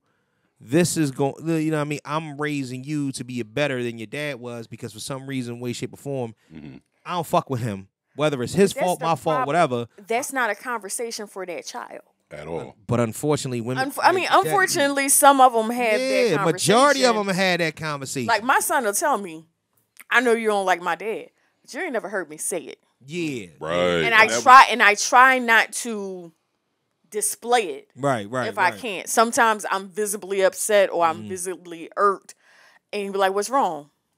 Nothing that concerns you. Yeah, and that's smart because but also. In a greater scheme of that, when you start talking about the single moms, there's nothing like giving a child information without any explanation. Right. So what happens is that when you start to say these, what the fuck was that? Well, yeah, I'm saying. You just see yeah, I seen that. Right? Yeah. When you start to say these things to these kids, like they could give a child an instruction to say, no matter what, you got to protect your mother. Yeah. I used to get that shit all the time, and I'm like, okay, you want to elaborate? Yeah, no, exactly. you don't want to elaborate. You can't elaborate. Right happen? Right, and that's like the whole. My son will say, "Daddy said this, that, and the third." Right. Like even now, my son is 18, and he was like, "And my dad has said stuff about you." He's like, "I don't even know why he said these things." Right. And some of them was untrue. Right. Yeah, that's not cool. You know, so it's not cool. Yeah, that's so cool. Even though my son may think he knows how I feel about his father, he can't say she's ever said anything in front of me. Yeah. Because I've had people, and my father was in and out the house. He was kicked out, he was let back in. He was kicked out, he was let back in. But I always had access to my dad. Right. But was he perfect? No, he was just perfect for me. Right. But I've had people say things about him in front of me. Yeah. Not knowing I'm listening, but every child is an open ear. And they're not even going to be able to understand right what they're saying, but they won't forget, and they know what they eventually know what get they older. I know I could think about that in my life. It's all going to match up real quick. But you don't start to understand some of the shit, especially men, and I can only speak for the side of men. This person in my life said something about my father around me. You didn't even respect me as your niece, cousin, whatever, friend's daughter, whatever, to not even say that within earshot of me. So now, even though I'm always going to respect you because you're an adult figure in my life, right? You start to look at them different. I'm going to definitely look at you different, and because I'm standing up for him. No matter what wrong my father has done, right. Joey is mine. So, but lending itself to another portion of the conversation though was like some of the stuff that Dub was talking about. It a lot of things as men we don't realize, like when your mom is the only one in the house, or when your mom is telling you this and you taking your mom will sit down and have those conversations. Sometimes maybe your mother shouldn't. And that's what happened with a lot of these young boys or whatnot. So what it is, they come up, they don't like their dad, or they just totally disconnected because mom is the parental unit at the time. So what happens is that she's feeding, whether it's rhetoric or not, she's feeding into him whatever she's feeding into him. Not until you a man do you understand your father's side. Like you like, what the fuck? That's real shit. Yeah, you know what I'm saying? It's so many things. I've seen it from every dude I know. Yeah. When you become, like when you get to a certain age to where you are a man, a whole lot of stuff that just makes no sense to you when you're a kid, all of a sudden starts to make sense. I dealt with that with my pop, and he was around my entire life. And it sucks because you just wish you even look at like, and it's not to say that you look at your mother different. It's just the fact that you start to have an understanding. And one thing that I can say is that I even try to tell my son, I'm like, listen, man, don't take everything any woman tells you for face value. I shouldn't have said that like that, but but no, because the reason why I'm saying that is because you talking about a species of people that throw paint where it ain't. Right. Because there's emotion. Like the wind. Right. It's emotion behind everything. They can say the most vile, despicable shit to you about a situation and then recant it and say, oh, I didn't mean it that way. Right. Nigga, I don't have to leave it up to interpretation. You said that I'm an ain't shit nigga and I'm an asshole. You know what I'm saying? You said that out loud. The fucking, you know what I mean? The diarrhea that comes out of the mouth of like an angry woman. I always that shit is fucking hurtful. You know what I'm saying? Oh my God. If you can't just like process that shit and throw it out, you're gonna get your feelings hurt real fucking bad. Absolutely. By a female. Absolutely. And it's like we gotta fucking treat y'all softly, and we gotta remember not to do that kind of shit. You're getting pissed, but nigga turn it red on that couch. We talk about this all the time. Yeah, no, because but it's a point though, because it's a big time point because it makes all the sense in the world. You just can't. I just want you to respect me the way I respect you. That's it. This is the thing that's trippy. Don't I say that all the time? Every dude is saying the same thing, but it's like none of them are listening at all. No, absolutely not. Women don't listen to men. Most dudes I know have the same gripe. You know what I'm saying? Usually have some form of the same gripe, and it almost always revolves around the responsibility of how they have to treat her when she's going through something, and how much that seems to not matter in reverse because of how she feels, as if you don't feel something too. So but you're right. But listen, we stuck in between two generations. Mm-hmm. We are. They say we millennials. I don't call us millennials. I think we the back. We're the back end of Gen X. I always thought we was Gen X. Yeah, the back end of Gen X is different than the front end of Gen X, different than the boomers, and different than the millennials and we're Gen right Zs. In the middle. We're right in the middle. Right. So we in the middle. So we went through a time and whatnot where the ones from the boomers and the early Gen Xers, we came up without our dads. Now the back end Gen Xers and the early millennials are the ones with the dads. But now the late millennials and the Gen Zers are the ones without dads again. And I think that the problem, this cycle is happening, especially in the minority communities. It's happening because the patience is much thinner. We're speaking from a place of privilege because we're with women that we've procreated with. Mm-hmm. You know what I'm saying? So we're fathers of children with these women. And the shit that we deal with, most niggas won't deal with. Yo, you know what I'm saying? like it's they crazy. Won't. They'll just fucking leave. Not, yeah. Like, yo. Go ahead. But nah, like, it's a respect. Like, there's a respect that you're going to have for this woman that you're not going to have for the next woman.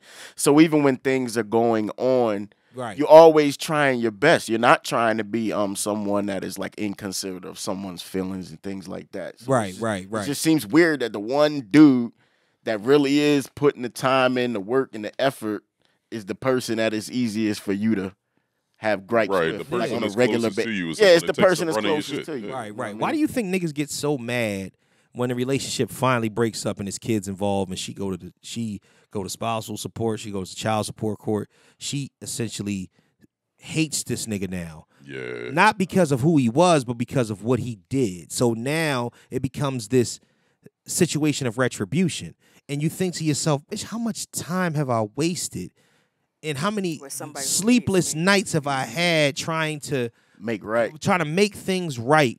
And a lot of times, and that's what I'm saying, a lot of times the kid is majority of the time they're going to be with the mom. So if they're with the mom will be feeding them this rhetoric of, oh, your father didn't want this anymore, or oh, we didn't do this because your dad was doing this, or he was out there cheating, or this, that, and the third.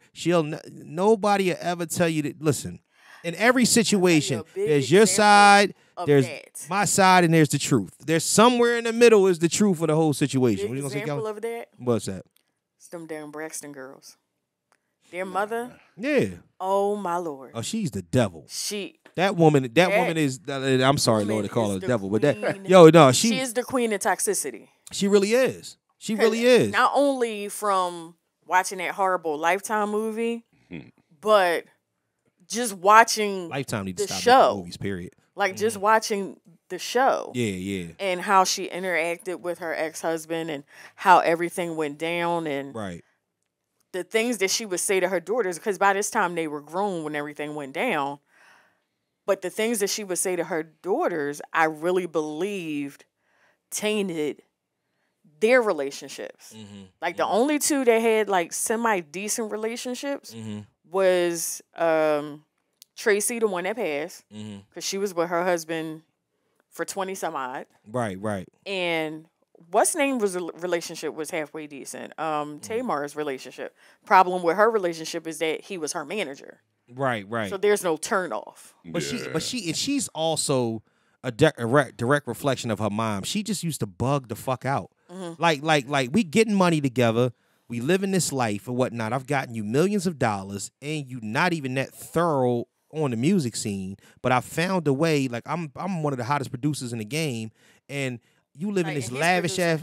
You live in this lavish ass lifestyle, and you can't fucking act right. You can't act right. You're not. Nobody owe you nothing because you Tony's sister.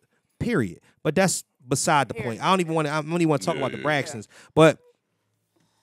What she does remind me is if she was a single mom, that she would be the type that would wish themselves a happy Father's Day. Dog, I hate it, bro. I hate it. I checked the dude for that. What's that? I checked the dude for that. Wishing you a happy Father's Day? Yeah. Because I took my son, got him up, got him dressed. Because we were going to the movies that day anyway. Stopped past his father's house. Right. Thinking he might want to be there a little bit. He had made them this little tie and daycare or whatever. I say, yeah, happy Father's Day. Then, we sat on the porch for a little while. Then he says, well, Caleb, Daddy has to go because I got to go to Home Depot, this, that, and the third. Whatever. Took my son to the movies. It's going to be, we're going to hang out. We were going to hang out regardless. Right.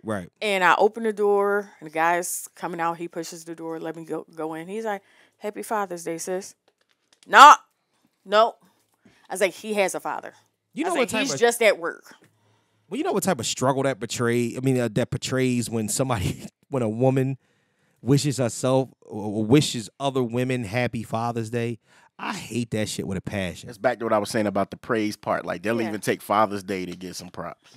Yeah. And it's how you still a day for men? You know what I'm saying? That's like the chicks that show up at the Million Man March in one Toyota and shit. Like, what the fuck is y'all bitches doing here? You know what I'm saying? This is for the niggas. Like, what is you doing here? It's the Million Man March, not the 999,996 man march with 4 bitches in the background that want to be newsy. Like, you can't, you know what I'm saying? Like, this is bullshit. But I don't know, man. Honestly, that stuff like that, it grinds my gears, man. Because even teach my son what his father would teach him. Right. So I'm not going to claim that. There's a lot of people who don't believe in that, though. But believe in what? I can teach my son how to be a gentleman. Right. But elaborate. But the things that, just as a man, the things that you've gone through as men in this world, as black men in this world, things that you have to look at, things that you have to look at things completely different than what a Caucasian man with the same age, same life, lives across the street from you. Yeah. Still has to look at things a whole different way. Right. And I can teach you how to be a good person. Right. I can teach you how to be a gentleman. I can teach you how to be good at school. Right. But how to be a black man in this world and function. But I think that comes in order with that. I'll get back to that in a second. Percy, what was you saying? No, I was just saying that a lot of people don't believe in that it takes a man to raise a boy to be a man. A lot of people don't believe in that.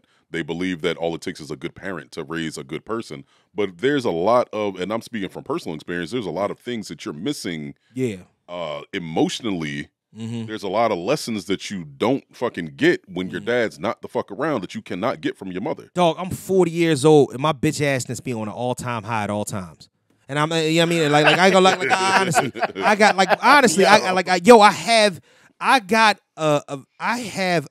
very, very clued into myself and whatnot. And I understand who I am. And I don't really bother motherfuckers too much or whatnot, but a part of my mental anguish that I go through is more along the lines of because I don't get my fucking way. Right. Point blank, period. Right. I'm a 40-year-old man that is raising children, or have raised a man and whatnot, and sacrificed everything in order to do it and whatnot. But I will die trying to achieve what I want to achieve because until things I feel like go my way. Right. And it sucks because I found myself. My I've put myself in these positions sometimes because I have to pray about it because sometimes it's more about proving a point to everybody else, rather than doing it for myself. So when I do these things or whatnot, like don't let me overhear some shit that I don't like. Right. That's when the bitch asses really come out. Because I leave a lot of shit alone. But then I'll be thinking to myself, like, who the fuck is you? You know what I'm saying? Right. All my motherfucking sacrifices, I can be, this is very, very chick-like. You know what I'm saying? I'm not going to lie to you. But it's one of them things. But then the man kicks at me and say, you know what? Bottle it up, leave that be, and you focus on the task at hand. You know what I'm saying? Because a lot of that's what as men we got to. Sometimes you gotta choke back the tears and be like, you know what, this is fucked up, and I don't like the way that I'm being treated in this situation.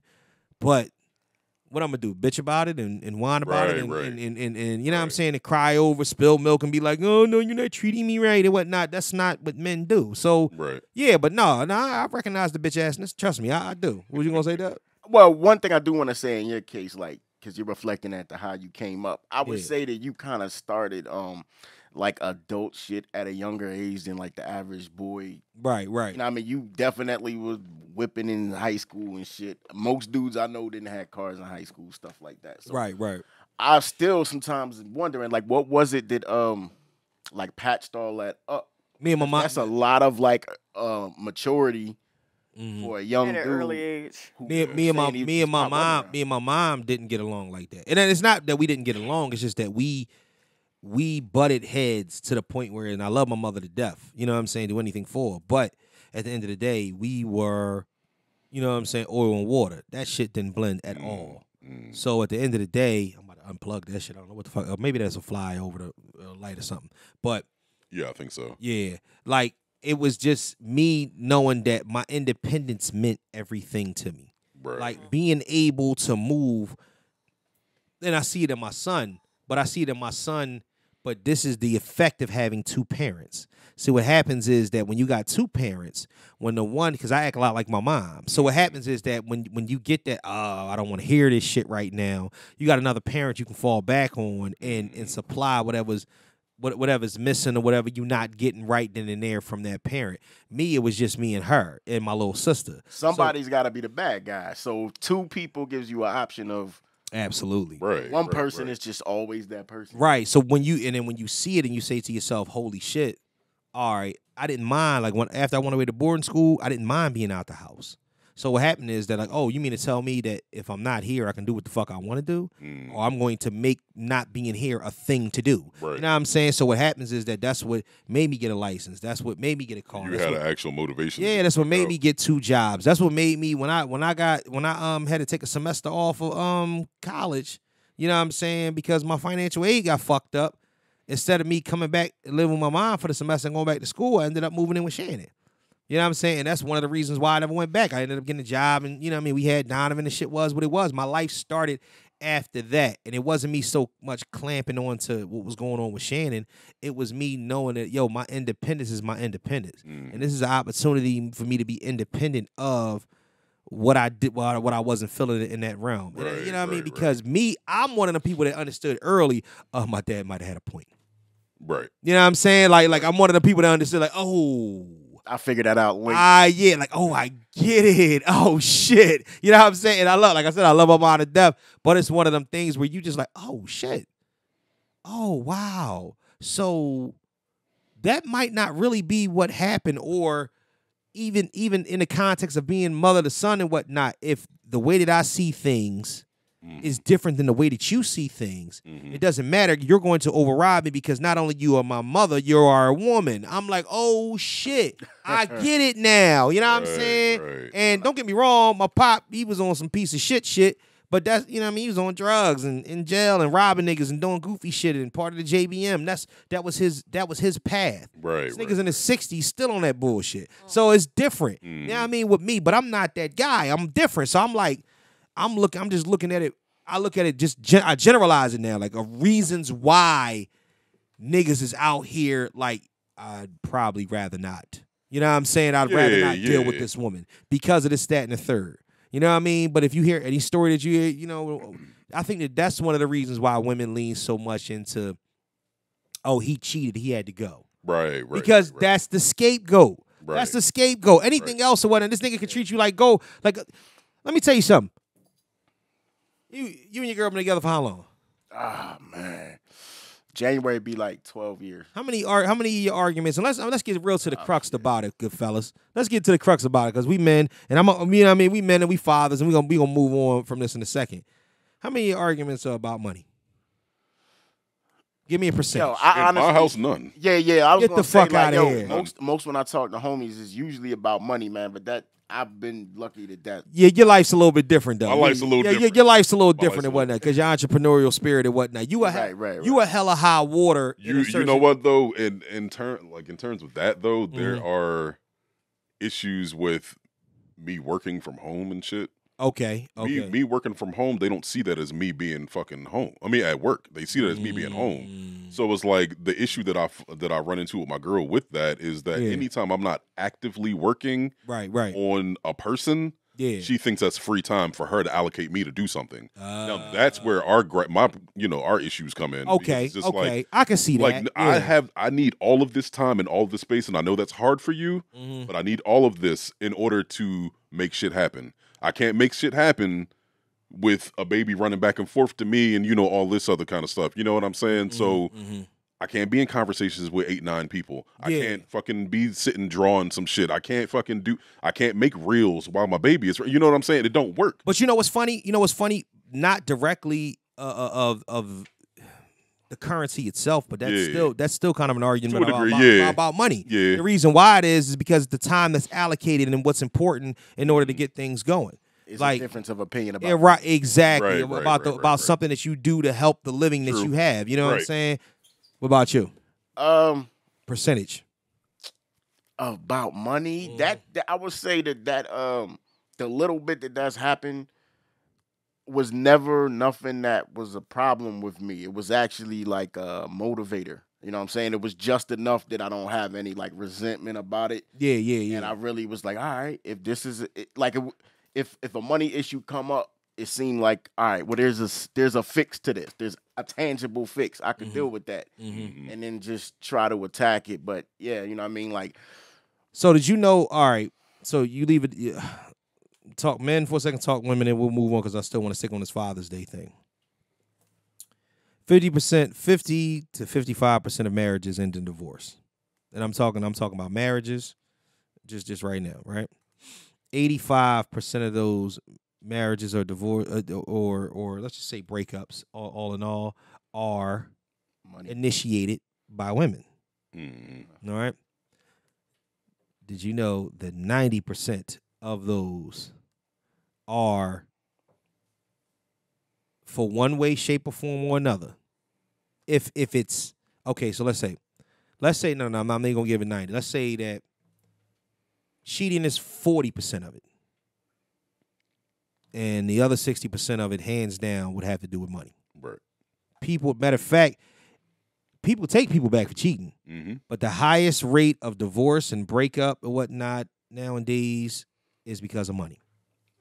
I can believe that. But when I say so it lends itself to say, okay, if it's initiated by women the majority of the time, then what does that entail? What does that entail? Okay, she wants more out of you. You not living up to your potential, because every story that you hear, like when you hear about it or whatnot, is like, oh well, he don't really want shit.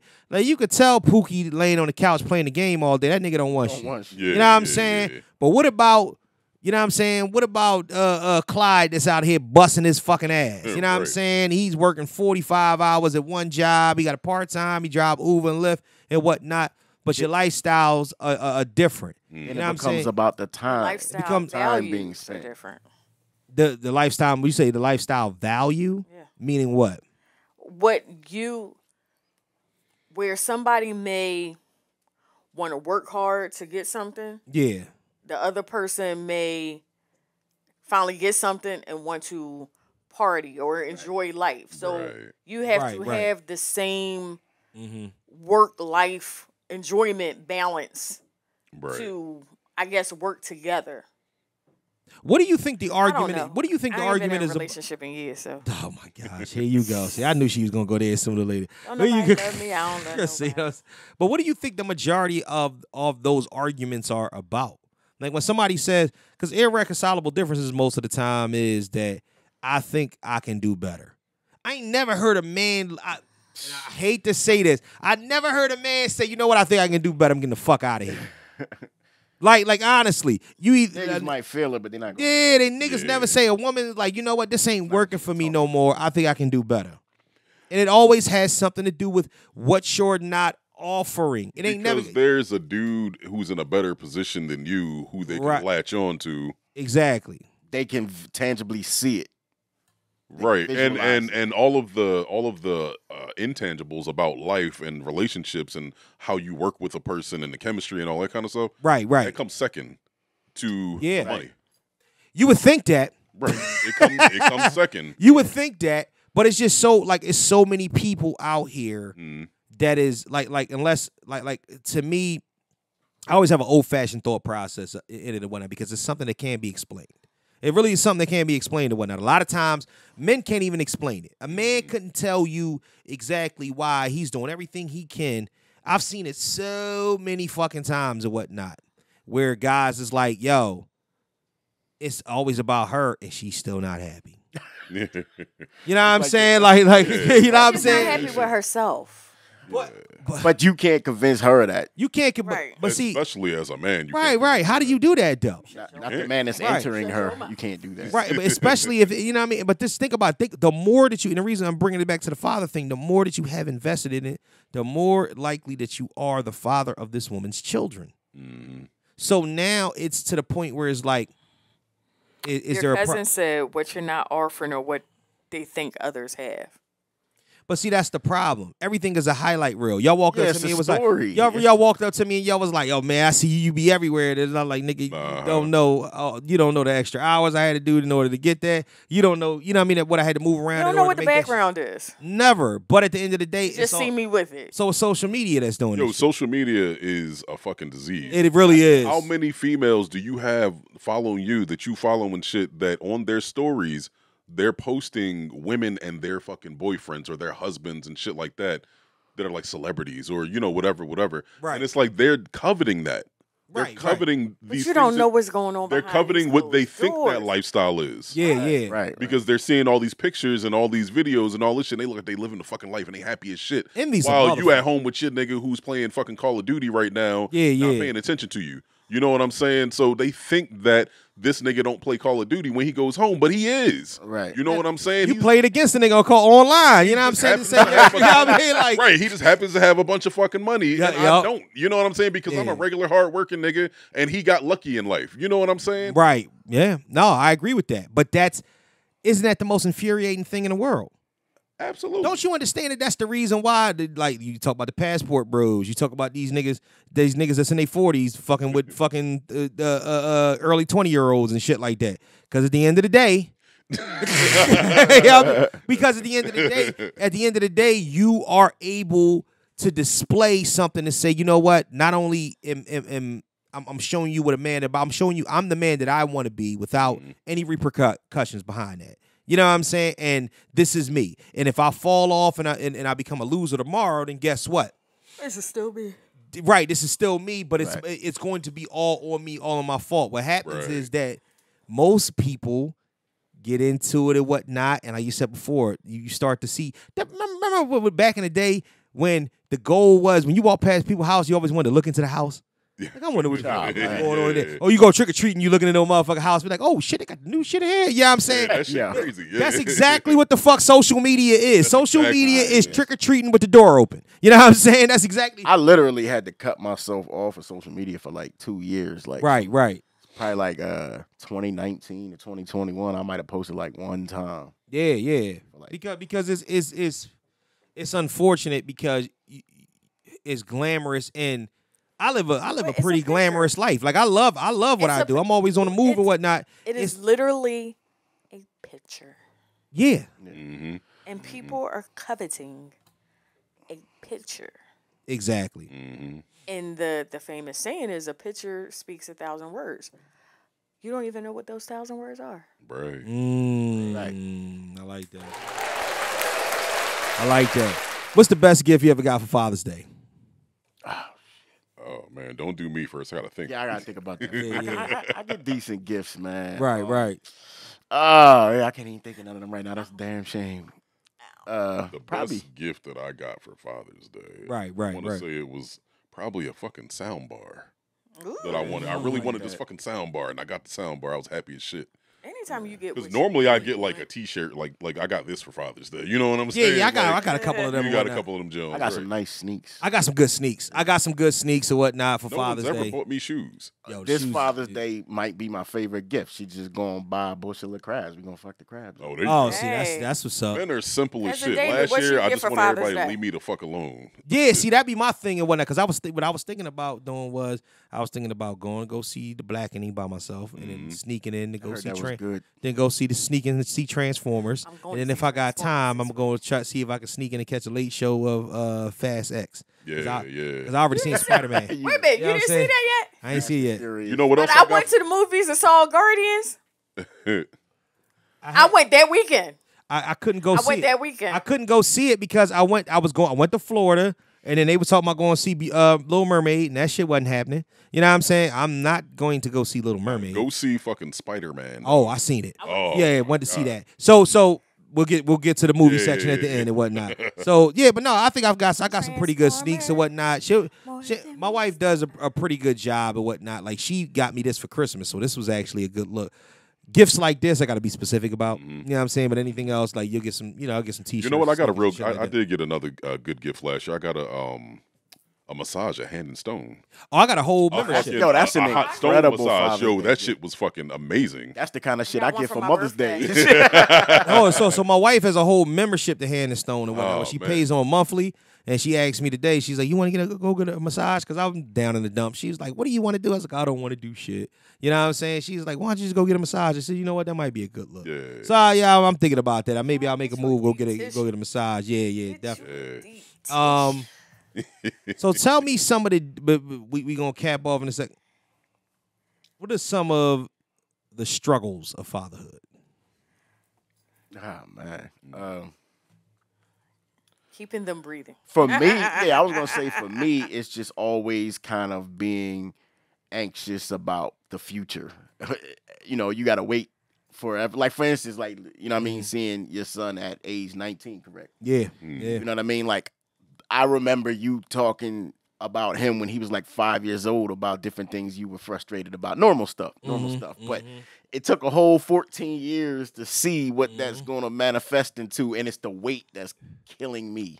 For both my kids. Well, it's gonna go by so damn fast. It goes super fast, dog. Remember that one time that I told you about having children because you didn't have any yet at the time.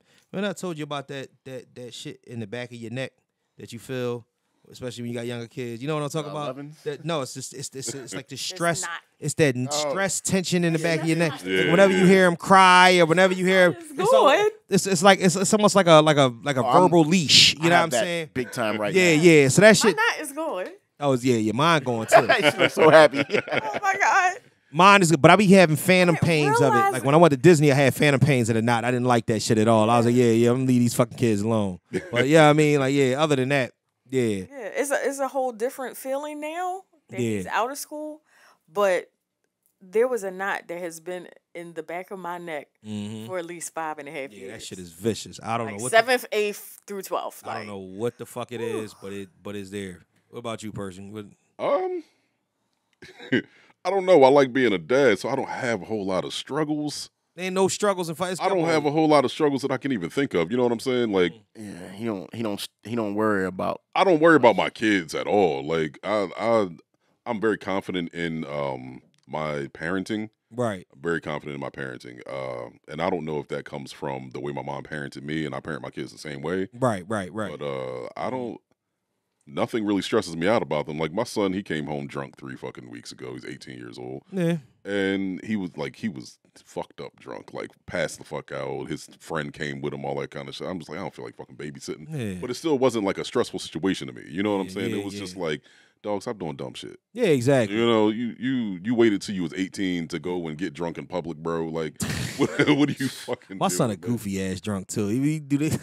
Start laughing. Get the fuck out of here, dog. Just doofy ass out of here with that. It's just goofy. Like but even with having a baby and waking up in the middle of the night and all that kind of shit, that shit don't bother me that much. Damn.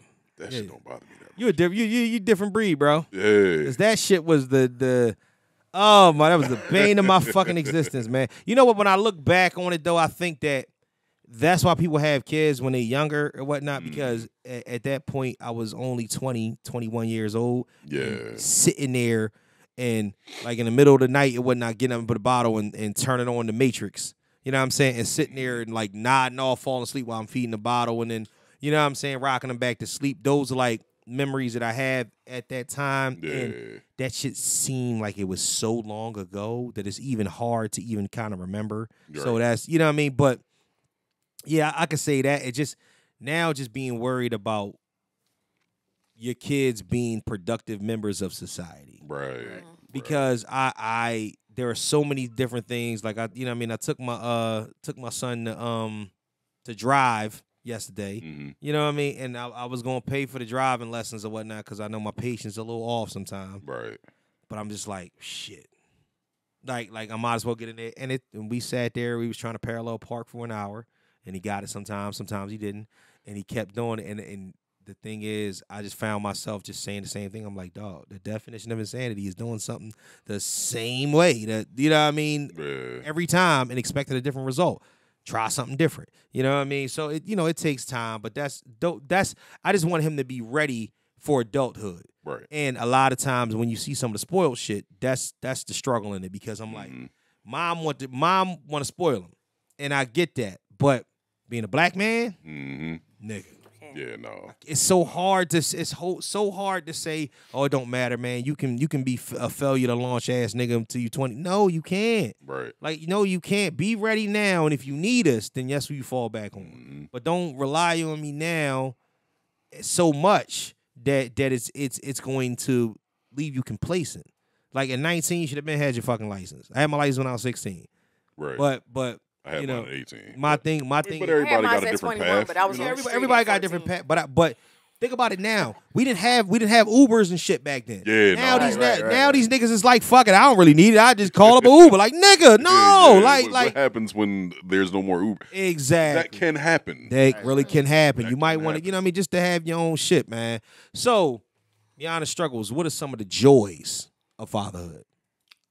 That's a good one. Right now, what I was just getting ready to say was my 12-year-old, he's going into 7th grade.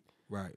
I love this point of fatherhood with him because I finally feel like I can be of legitimate use to him. Like now I could give him advice that is actually tangible, that's going to like sustain him for the rest of his life. I could tell him He's about. going to understand. Yeah. I watch movies. I watch all the movies we grew up with, good or bad. I watch them with him because I want him to understand how life. You know, you can learn some lessons about how just cruel the world is. Yeah. And that's what I want him to understand because he's such a happy-go-lucky dude. Right. Calling me now. He's such a happy-go-lucky dude, man. I don't want him to forget. Like, yo, it's a cold world, and you have to be prepared. You have to be prepared for every possible thing that can happen. So he's pretty receptive to me. Yeah. You know, I mean, I probably even talked to him about some stuff that you ain't supposed to talk about. No. Sometimes you gotta put it out there a little early. Right. Yeah. No. Sometimes you gotta put it out there a little bit early, man. What about you, Percy? Joy. Fatherhood. I just like watching them grow. Just watching them grow and become who they're going to become. You know what I mean? Right now, me and my 13-year-old, he's into fighting games. You know, my son, he bounces around from thing to thing to thing to thing. He's a very creative, artistic kid. But right now, he's just into fighting games. So we've been playing a lot of Street Fighter. You know, Street Fighter 6 came out. We play Street Fighter almost every day. You know what I mean? That's like a real good happy point for me. Yeah. I'm able to. Yeah, it's a fucking moment. It's something he's always going to remember. You know what I mean? Mm-hmm. My daughter waking me up in the morning. You know what I'm saying? Like seeing her face smiling and all that. Her saying "dad" even though she can barely talk. You know, all that kind of stuff. Right. My oldest son, you know, he's fucking in shit now. So just seeing how he navigates that, and being more responsible with it is like, all right, I did what I was supposed to do. You know what I'm saying? No, like, absolutely. And that's always a thing. Because man. I've been talking to him about it since he was 9 years old. You know what I'm saying? And now it's a reality. And when he lost his virginity last year, right? Thanks for sharing. Yeah, but he told me 20 minutes after. Oh, for real? Yeah, he came and told me because I always told him. I always said, listen, you know, when you start having sex and you know all that kind of stuff, I want you to talk to me about it. I want you to do it in the house so you're not sneaking around in somebody else's house and whatever. Right. And a lot of parents they can't handle that. Oh, don't do it. Don't do it here. I don't want to see it. I don't want to hear. I don't hear shit. He turned his music up. You know what I'm saying? So it's just like. You be bombing him in the crib? Yeah. So everybody gonna be getting some pussy in his house. But he came and talked to me about it. We had a 30-minute conversation about it after it happened. You know what I'm saying? And I was just like, damn, that shit really fucking happened. Like, I mean, that really worked. Like, everything that I drilled into his head, he really came back and it you know, it resonated. Yeah. And we had a great conversation, and I just, you know, gave him some do's and don'ts in terms of how to move with females and life and shit. You know what I'm saying? Right. And that was that. You know what I'm saying? You lucky on that front, man, because I was more of the disciplinarian in the house or whatnot. Yeah. So essentially, when my son got into like some positions with females or whatnot, he actually told his mom first. Okay. Oh, snap. You know what I'm saying? Yeah. And essentially because he didn't know how, you know what I mean, how I was going to react to it. But then as he's gotten to know me, as he's gotten older, he was like, he realized like, oh, shit. Damn, for real? I'm like, nigga, How did that happen? I was that good. How did that happen? Like, he felt more comfortable talking to his mom than you? Like, because I'm going to tell you why. First and foremost, because it came along with directly being involved with the goals that we put in place for him to what he's doing now for free college. He had got a scholarship to go to a Catholic school, I ain't gonna name it and whatnot, and the girls was sucking dick after practice. Yeah. Oh, shit. So it's like, bro, word. You know what I'm saying? Right. So if you would have said that to me, I'd have been like, yo, that's kind of crazy. You gotta chill. Like you got a scholarship to go to this Catholic school, blah, blah, blah, blah, blah. Right. You know, you get caught out there, it could hurt your chances for doing college shit. Right, it was all about me being interested in the things that he's into now. You know what I'm saying? Like this is what you wanted to do. I'm like, listen, I'm gonna always try my best in order to get you on the path that you need to go. And the goal is free college. The goal is you get your education, you can play the game you love. That's exactly what you do. All right, so now you're there. You know what I'm saying? If you might want to move, but we can navigate this situation together. But he never wanted to look at it and say, I'm disappointing you or something happened and I was disciplinarian on that. But his mom told him, his mom and, his mom, she thinks she the cool mom and shit. So she bought him a little 80-pack of condoms to go to college. And I'm like, all right, listen. She's too young to be a nana. Yeah, what? Nigga, I am, listen. Listen, I threw my son a bag of condoms when he was 15 years old. I said, yo, make sure you know how to use these. Yeah. Because when that shit, when that shit goes down, you make sure, you know what I'm saying? Yeah. You don't want to be stuck like, oh, I'm sorry, you still putting them on backwards though, right? Yeah, probably. Niggas, because niggas like honestly, that shit, They don't do the pull out, bro. Pull out with that condom too, man. Yeah, exactly. Absolutely. Yeah, none of that. But women put them on us better than we put them on ourselves. That's the shit. So I wouldn't know, man. I ain't used the condom. Right, man. You ain't have to. God, dog. Yo, and forever. At one point, skilled in that area. So unskilled in that area. Oh my! Well, you so unskilled, but so unskilled. Your old ass better be strapping up. Stop bullshitting out here in these streets. Not that I'm not strapping up. I'm unskilled. People don't use condoms no more though, dog. Let's like call a spade a spade. That's the age thing. That's man. the truth. Yeah. That's people don't fucking use condoms, bro. Like I remember the day I decided I was never using the condom. Niggas don't honestly, man, because the funny thing about condoms is that women will fuck a nigga one time with a condom on, and then fuck him 5 minutes later without a condom. Without it, yeah. It's like, bro, you what was the shit for? I'm not finished. And you ain't got another one. Fuck it, let's just go. Like, yeah, you ever see a chick that just decide that like, oh well, I'm just gonna risk it all. Oh yeah. Yeah. In the heat of the fucking moment, like motherfuckers be risking it all. Yeah, they niggas will risk it all in a fucking heartbeat, man. And the problem is, like, I mean, aside from like diseases and shit like that. Yeah. Don't just brush that shit off. Niggas be trying to take that shit to the edge. That's why they end up with kids, dog. Niggas is vicious. They be trying to take that shit to the edge and I got a homie who got 3 baby moms, dog. He got 3 baby moms, and he about to leave the third. The past year. The past year. God damn. But see that, all right. But see, where's the response? Now, this is the thing. However, this accountability thing is a motherfucker. However, all his kids live with him. Oh, okay. All his kids live with him. But that means he's a good dad. Yeah, he's a great dad. But here he just made horrible choices. His pullout game is trash. Horrible. He never tried. Never tried to pull out. He never. He said, "I never tried. I wasn't trying." You never tried to pull out. Shout out the club all the time. You just in the club. Why shooting inconvenience niggas? yourself? Yeah, and that's my thing. You can do whatever you want to do. That's my thing and whatnot, man. He was talking about how many. If the girl was he was talking about how many like abortions and shit he had to pay for last year. Oh my god! Because he was cheating on his trophy. We gotta move on. We have got to move on. Yo, man, that shit is wild. We have got to move on. He is irresponsible with his dick, but he is responsible with his kids. Most niggas is irresponsible with their dick. He's super irresponsible. But that shit is crazy. He has 3 kids. He got 3 kids. How many? 3 different baby moms. 3 different baby. Are they all girls? Nah, he got 2 girls and 1 boy. 2 girls and a boy. That tracks. Yeah. That's crazy.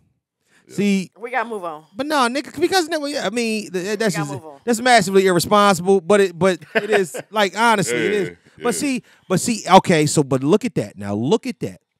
Look at the man. Mm-hmm. Look at the man that's stepped up in that instance and whatnot, and we put all the onus on the man. Like you was irresponsible ass thing. What about the woman? Right.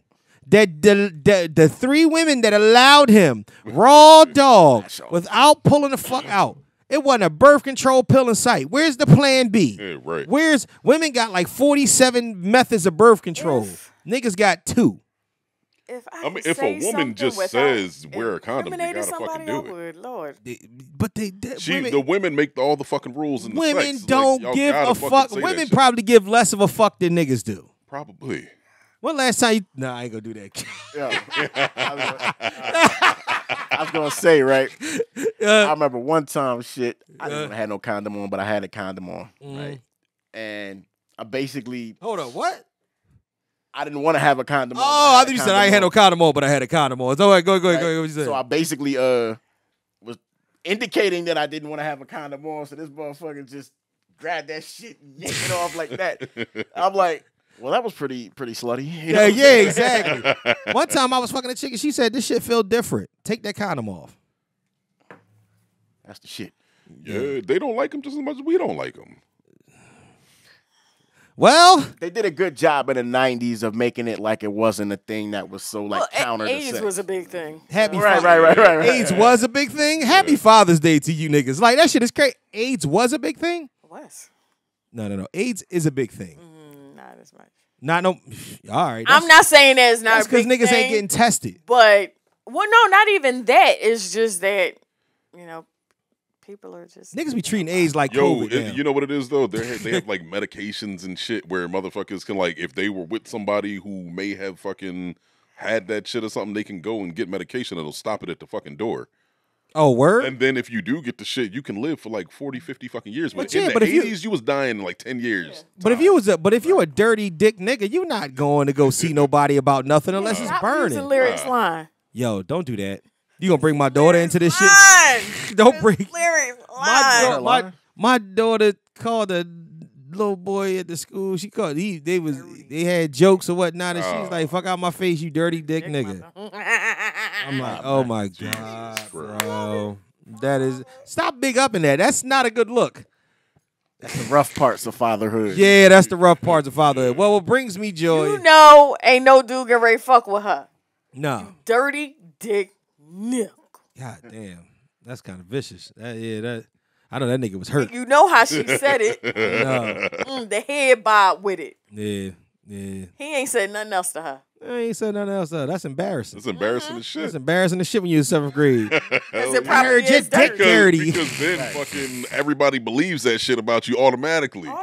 Automatically. Hey, y'all not. Knowing y'all all fucking virgins. Yeah, you're not fucking, but at the end of the day, it just sound like you don't wash good. Like, you're a dirty dick nigga. Where we say dirty dick nigga. Yeah. About somebody fucking. She's right. saying, you just a nasty. Dirty. You just a nasty, dirty nigga. Like, that's what it was. Dirty. You had them dicky pants on 7 days in a row. But, you know what I'm You wear saying? them clothes yesterday? But my I don't know, like I said, the best part about it, what brings me happiness in fatherhood is I think that it's a lot of the small moments. And I'm getting old now, so when getting old, it makes you mad, sentimental. Oh, hell yeah. Oh, my gosh. We was at Universal Studios looking at, I remember taking him to see the first Transformer movie. Yeah. We seen the Transformer ride, and I got this big ass nigga sitting next to me. We wear these 3D glasses, and I got a little choked up on the ride. Now, mind you, we on the ride, and Megatron is shooting at us in this fucking car that's moving all over the place. But it's like one of them things where I'm just thinking, like, man, like this is like it's an achievement. You know what I'm saying? And it really is and whatnot. Absolutely. But you know what I mean? Like I said, it also comes with the worries, but there is a joy, you know what I mean, in fatherhood, even though half the time they work my fucking nerves. And they don't bang with me that half the time. Like you couldn't imagine your life without them. Absolutely. You are absolutely right. And I think that, you know what it is, though? It's because of the fact that they almost grown. Or he's grown and she's almost grown. So now it's like, okay, I can see the light at the end of the tunnel. You know what I'm saying? Or I can see what it is. With Lear. Sorry. That 5 years gonna move by. Hey, you gotta understand about me. I ain't old, nigga. Go to 8th grade, I'm gonna be 45 with an empty nest. The fuck out. Yeah, that's I'm saying. That's wild, I mean, yeah, that's wild. Yeah, nigga. And I'm back in the gym now. Oh, my daughter ain't gonna be 18 till I'm 58. Yo, man. Yeah. Yo. Yeah, that's what I need a womp for that. Yeah, man. God damn. Yo, my girl, she said she wants another child. I said, nah. I said, I can't do that. I said, I'm not about to be in my 60s with a teenager. At some point, I got to be able to stop parenting. What you mean? Al Pacino, 83, just had a baby. Here's the thing. I'm good. Here's the thing. Yeah. You were supposed to have 2 back to back. Oh, no. Yeah. I can't deal with 2 babies at the same time. I got to be able to pour into one. Right. For a while. Right now, you can have like one that's up here. Kelly, shut the hell up. How many kids you got? All right, then you shut your face. You shut your mouth. But I was in discussion. I was in discussion about 2. And that's not even to mention the bill that comes with another kid. Oh my God. Oh, that's like I'm good. I waited 6 years. They both get to a certain age, and they can play together and leave you the hell alone. I waited 6 years. I hear you. I waited 6 years to have another kid, and it didn't matter because when they both got old enough to work each other's nerves and whatnot, that shit became like I couldn't believe this. I'm like, wow. This is really a fucking house, a madhouse right now. Like if something is broke and missing, my daughter steals my T-shirts and cut them up. Cut them up. Without Cut telling you. my good T-shirts too. Yo, man, she came down the steps in a motherfucking $30 Nike shirt the other day. I said, yo, you done lost your motherfucking mind. With the fucking V cut in it, with the cleavage out. I said, nah, nigga. First and foremost, you not wearing that. Secondly, that's my shirt. Fuck is wrong with y'all? You know what I'm saying? Like, I didn't understand. I'll never understand it. They wear my slides to go walk the dog. You know what I'm saying? They want to be close to you. His big 330-pound ass is sitting in my chair. I like my chair. It's my chair. You know what I mean? It's supposed to be for me. That's why I don't have a chair, because I know everybody's going to disrespect that shit. Shannon want to keep buying furniture. She's like, we need to buy new furniture. I said, for what? I said, you see how big he is? He climbs up in furniture, and that motherfucker just like, nah, to get the cheap shit until we know he ain't gonna be around here too much longer. You know what I'm saying? Yep. That's how it is. Keep the cheap shit because they like to eat on the couch, spill shit and whatnot. But like all of that, comes along with it and whatnot. Do y'all feel appreciated as dads? From who? lately, definitely. Two-parter from her. From the kids? I mean, but the kids going to show you their appreciation in their own way and whatnot. But wait, until they get as old as my kids. I know you. Even though I don't know him personally, I know your 18-year-old appreciates you. The fact that he communicates with you. Oh, absolutely. Yeah. When he got drunk, the first thing he did was call me. Right. Dad, I need you to come get me. Soon. Come get me. Right. Get me. Yeah. When he pulled up to my crib today, what was going on? You know what I'm saying? Oh, everybody was at the door watching them leave. Like everybody. Oh shit. You know what I'm saying? Where you going, Daddy? His 12-year-old son ushered him into the car. He opened the car door for him and shit. Oh shit. That means you don't go many places without them. That's what it is. Whatnot. Everybody was hanging out the door. That shit was crazy. Like, are you taking us with you? Like, no, I'm going by myself today.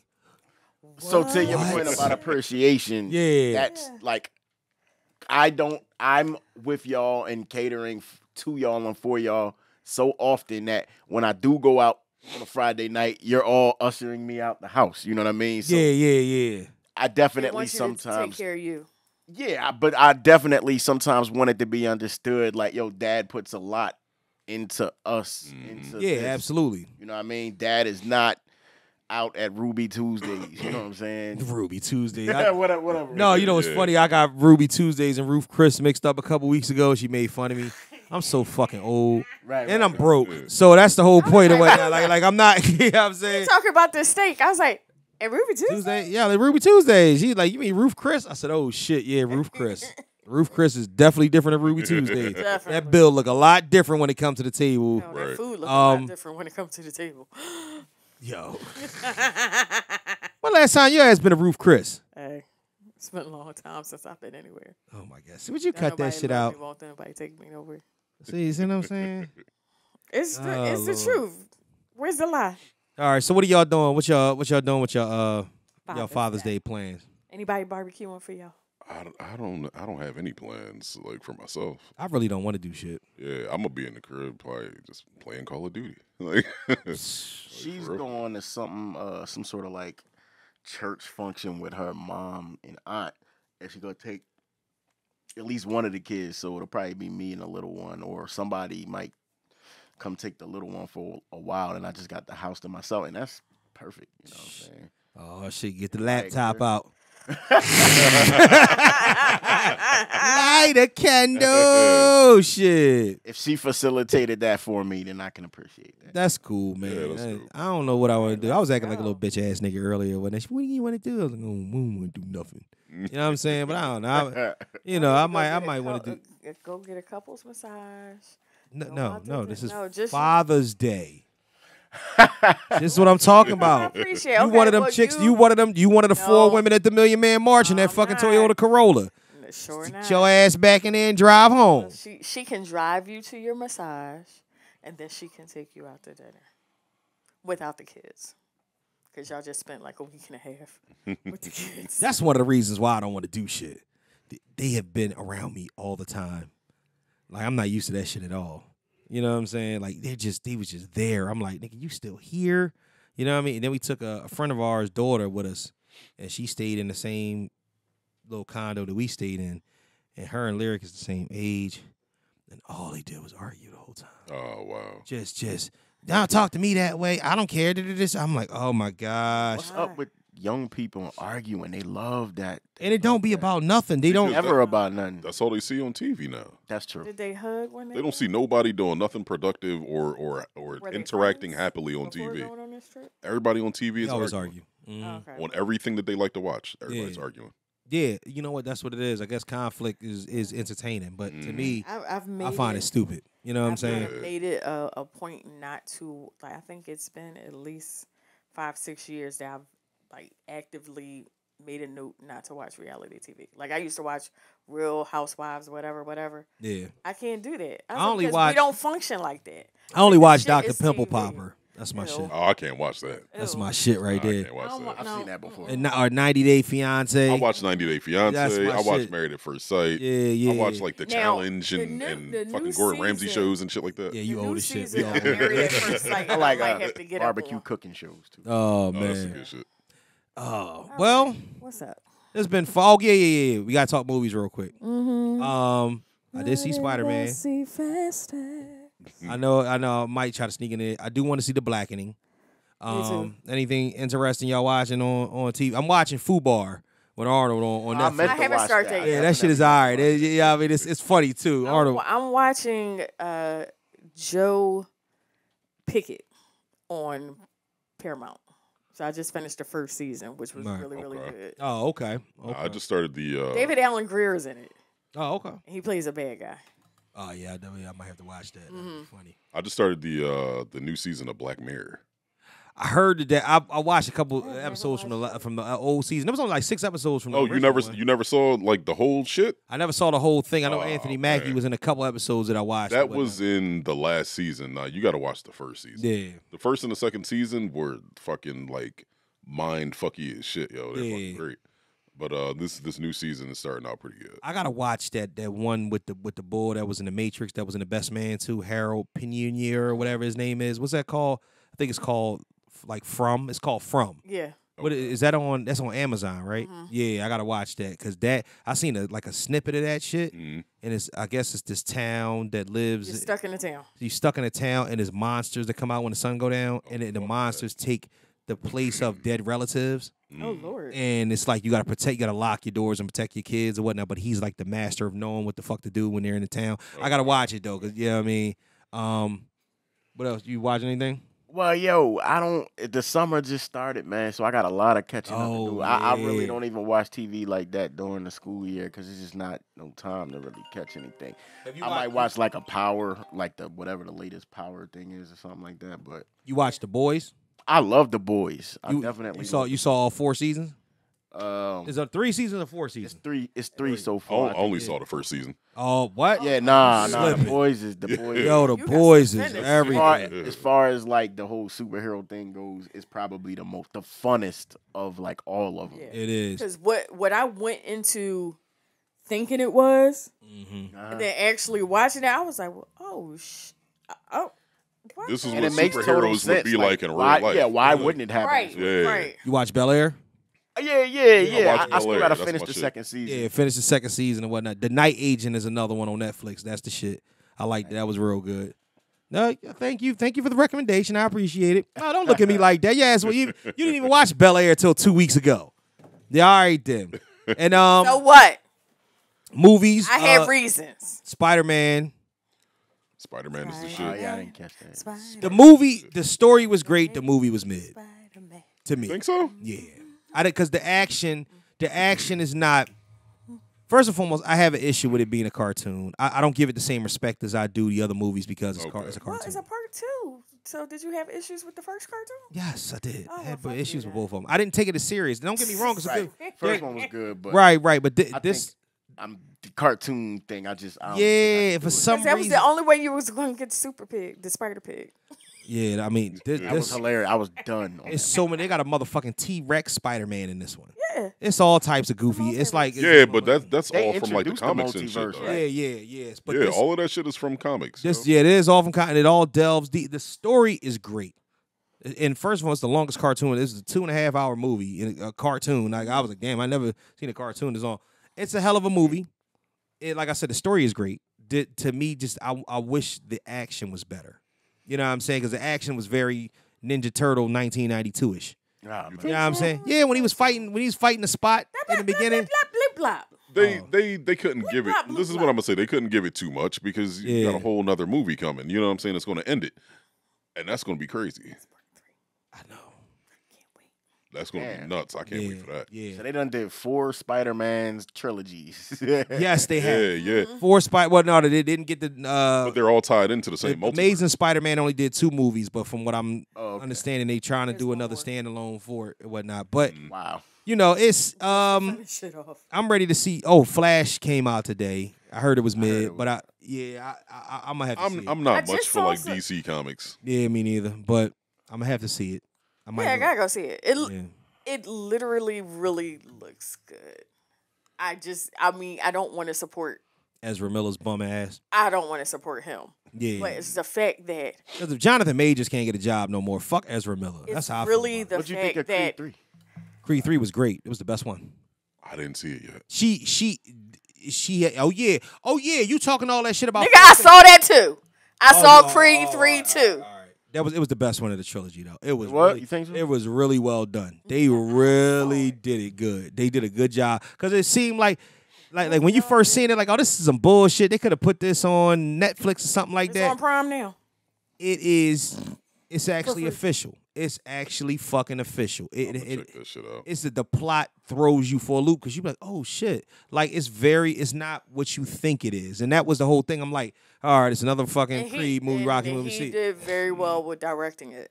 He did. He did a good I job. was very pleased with Michael Jordan. You could tell he went to the school of Ryan Coogler. Ryan Coogler was all over that fucking. Right, it had a little bit of it had Black Panther effect to it. Yeah, Ryan Coogler was all over that shit. You know what I'm saying? So, yeah, man. But, yeah, man, I appreciate you good brothers for coming out, man. And what you call it, man? Is something that y'all want to talk about? Something else that has been plaguing your heart and in your mind and whatnot? When Sin was here, he asked us when we was gonna get the band back together. I texted Sin like 3 weeks ago, man. Just right. shouting him out, telling him keep his head up, going through shit. You know what I mean? Yeah. Me and him had a few long conversations and whatnot. It was even a very interesting episode. It was a very interesting episode because Sin start sinning, and then when Sin starts sinning, he did the whole show in his glasses. Dog, it is. This is a different Sin.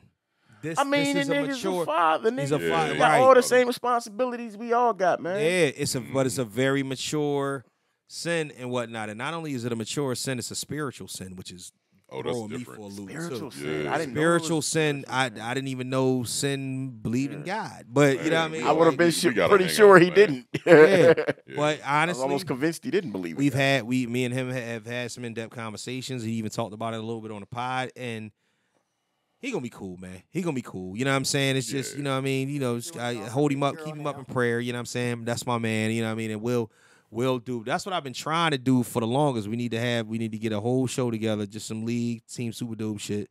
You know what I mean? We sit down and we talk and we shoot the shit because when the episode 7 was on, we talked about the Billboard rap list. You know what I mean? The top 50 rappers list.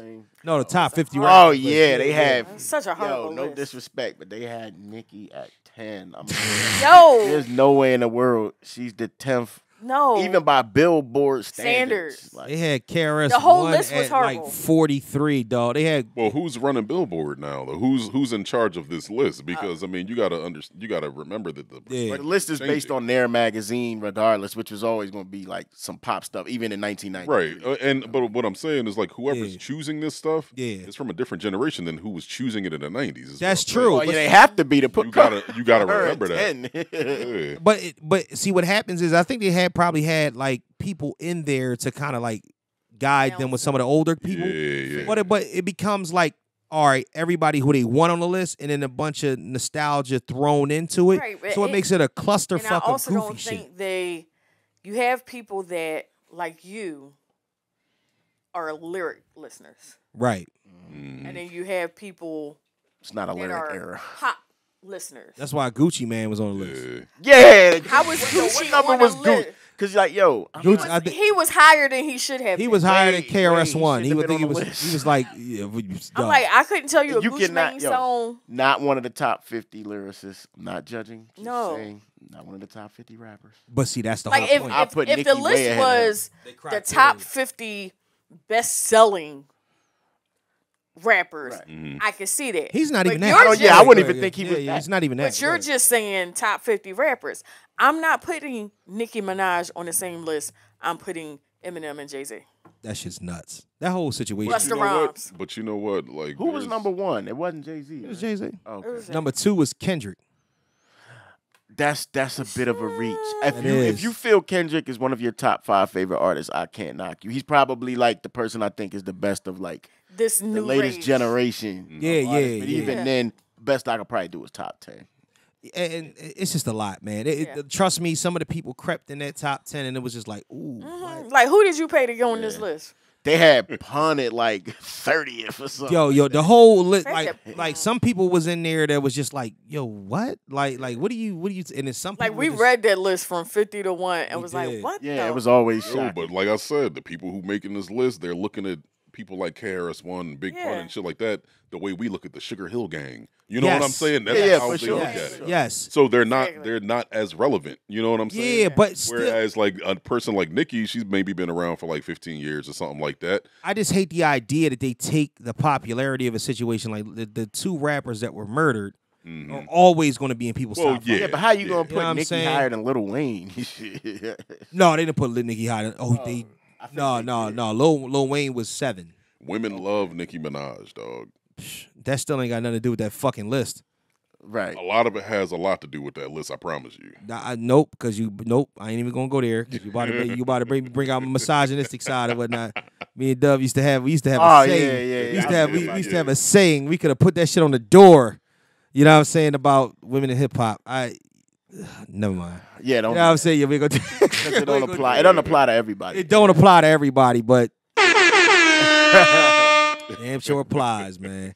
But yeah, man, no, this has been fun, man. I definitely appreciate y'all coming through and whatnot, sitting down, chatting about some fatherly shit and whatnot, man. What's going on? I definitely appreciate you having me. And again, Yeah. my bad. It took me quite some time to get here, man. But I was basically just getting life in order. Yeah, man, and also you was, you know what I mean, you was a little nervous about your image. I understand your image is your image, especially as we get older. Our image, but you got to understand that we own this. We own the way that we perceive. I don't let nobody run with no type of fucking narrative and, you know what I mean, paint that with you know what I mean, who we are or whatnot, because we ain't, you know what I'm saying, all we did was when we was younger, we rhymed. You made beats, we rhymed, you know what I'm saying, we entertained. That's what our passion was and what we love to do. When we moved on from that, and whatnot. A lot of times, you know what I'm saying, shit, if Arnold Schwarzenegger could be the governor of fucking of a state, you know what I'm saying, then former rappers can sit down and have conversations and not be judged about. We had you a know what I lot mean? of fun time. I can honestly say, man, I was never like the fun night kind of guy. But most of my fun nights that I could think of, he was there. Yeah, man, because I said we used to shoot the shit, man, and that was kind of the thing, you know what I mean? And that's like now I'm trying to, you know what I mean, build it and turn it into a living. This is exactly what I do, man. I live podcasting. I don't shoot the shit. Everything that we did here is extremely premeditated. There are questions that are written down. There are things that we're going to talk about. My humor is, yes, I'm going to say some shit that's out of control. Yeah, because you talk shit. You said something about an old They woman's have box. Q-tip at man. Yo, that shit's 27. crazy though, huh? Yeah, what you Q-tip mean? at 27. Huh? I said they got Q-tip at 27. Yeah, that's kind of weird. Yeah. You know what I'm saying? And I'm still trying to Hun figure was out if that was 26. Q-tip in the elevator on Juice. Was that Q-tip? I don't think No. so. Yo, I told you. Put that on. Yo, he put that on wax, and I said, dog, I don't think that was Q-tip. Nah. He was like, yo, that was Q-tip, man. I was So like, Q-tip at 26, but Curtis Blow at 23. first and foremost, Yeah, like if that's you're gonna weird. put Curtis Yeah. Blow at 23, That definitely he's sounds ahead of Pun. that definitely sound like somebody arguing for Curtis Blow at the table. who the Yeah. fuck is arguing for Curtis Blow at the Somebody table? that's fucking arguing. Somebody There's that's- some 60-year-old nigga that's Right. arguing for fucking Nigga Curtis came Blow. in like- That's Anita Baker and Babyface age. Like you And can't. that shit is all based on nostalgia, dog. Yeah. That's what it is, based Yeah. on nostalgia and what people like. You had a Yo. bunch of different people from different eras come in and say, "This was my nigga. This was my nigga. This was my If you're nigga." talking about impact, then yes, you can still put Curtis Blow over Gucci Man. That's kind of Nikki wild. was 10. Yo, what's up with you and Gucci Man, man? You ain't like Gucci Man. No. Yo, Gucci, he's not. Yo, I love the song Lemonade. Drake at but 8? the Really? bars, Brr. just Yeah, I mean, it's just it's one of them things, Mike. It's one of them things, man. that's a really low level. I've been listening to a little bit of trap music lately. I ain't gonna hold you, man. Some of that drill be all right. You know what I'm Dog, saying? I like drill beats, dog. I actually like drill beats. I like you know what I like? I like when the niggas actually rapping on it. So like, like the Sim Santana John.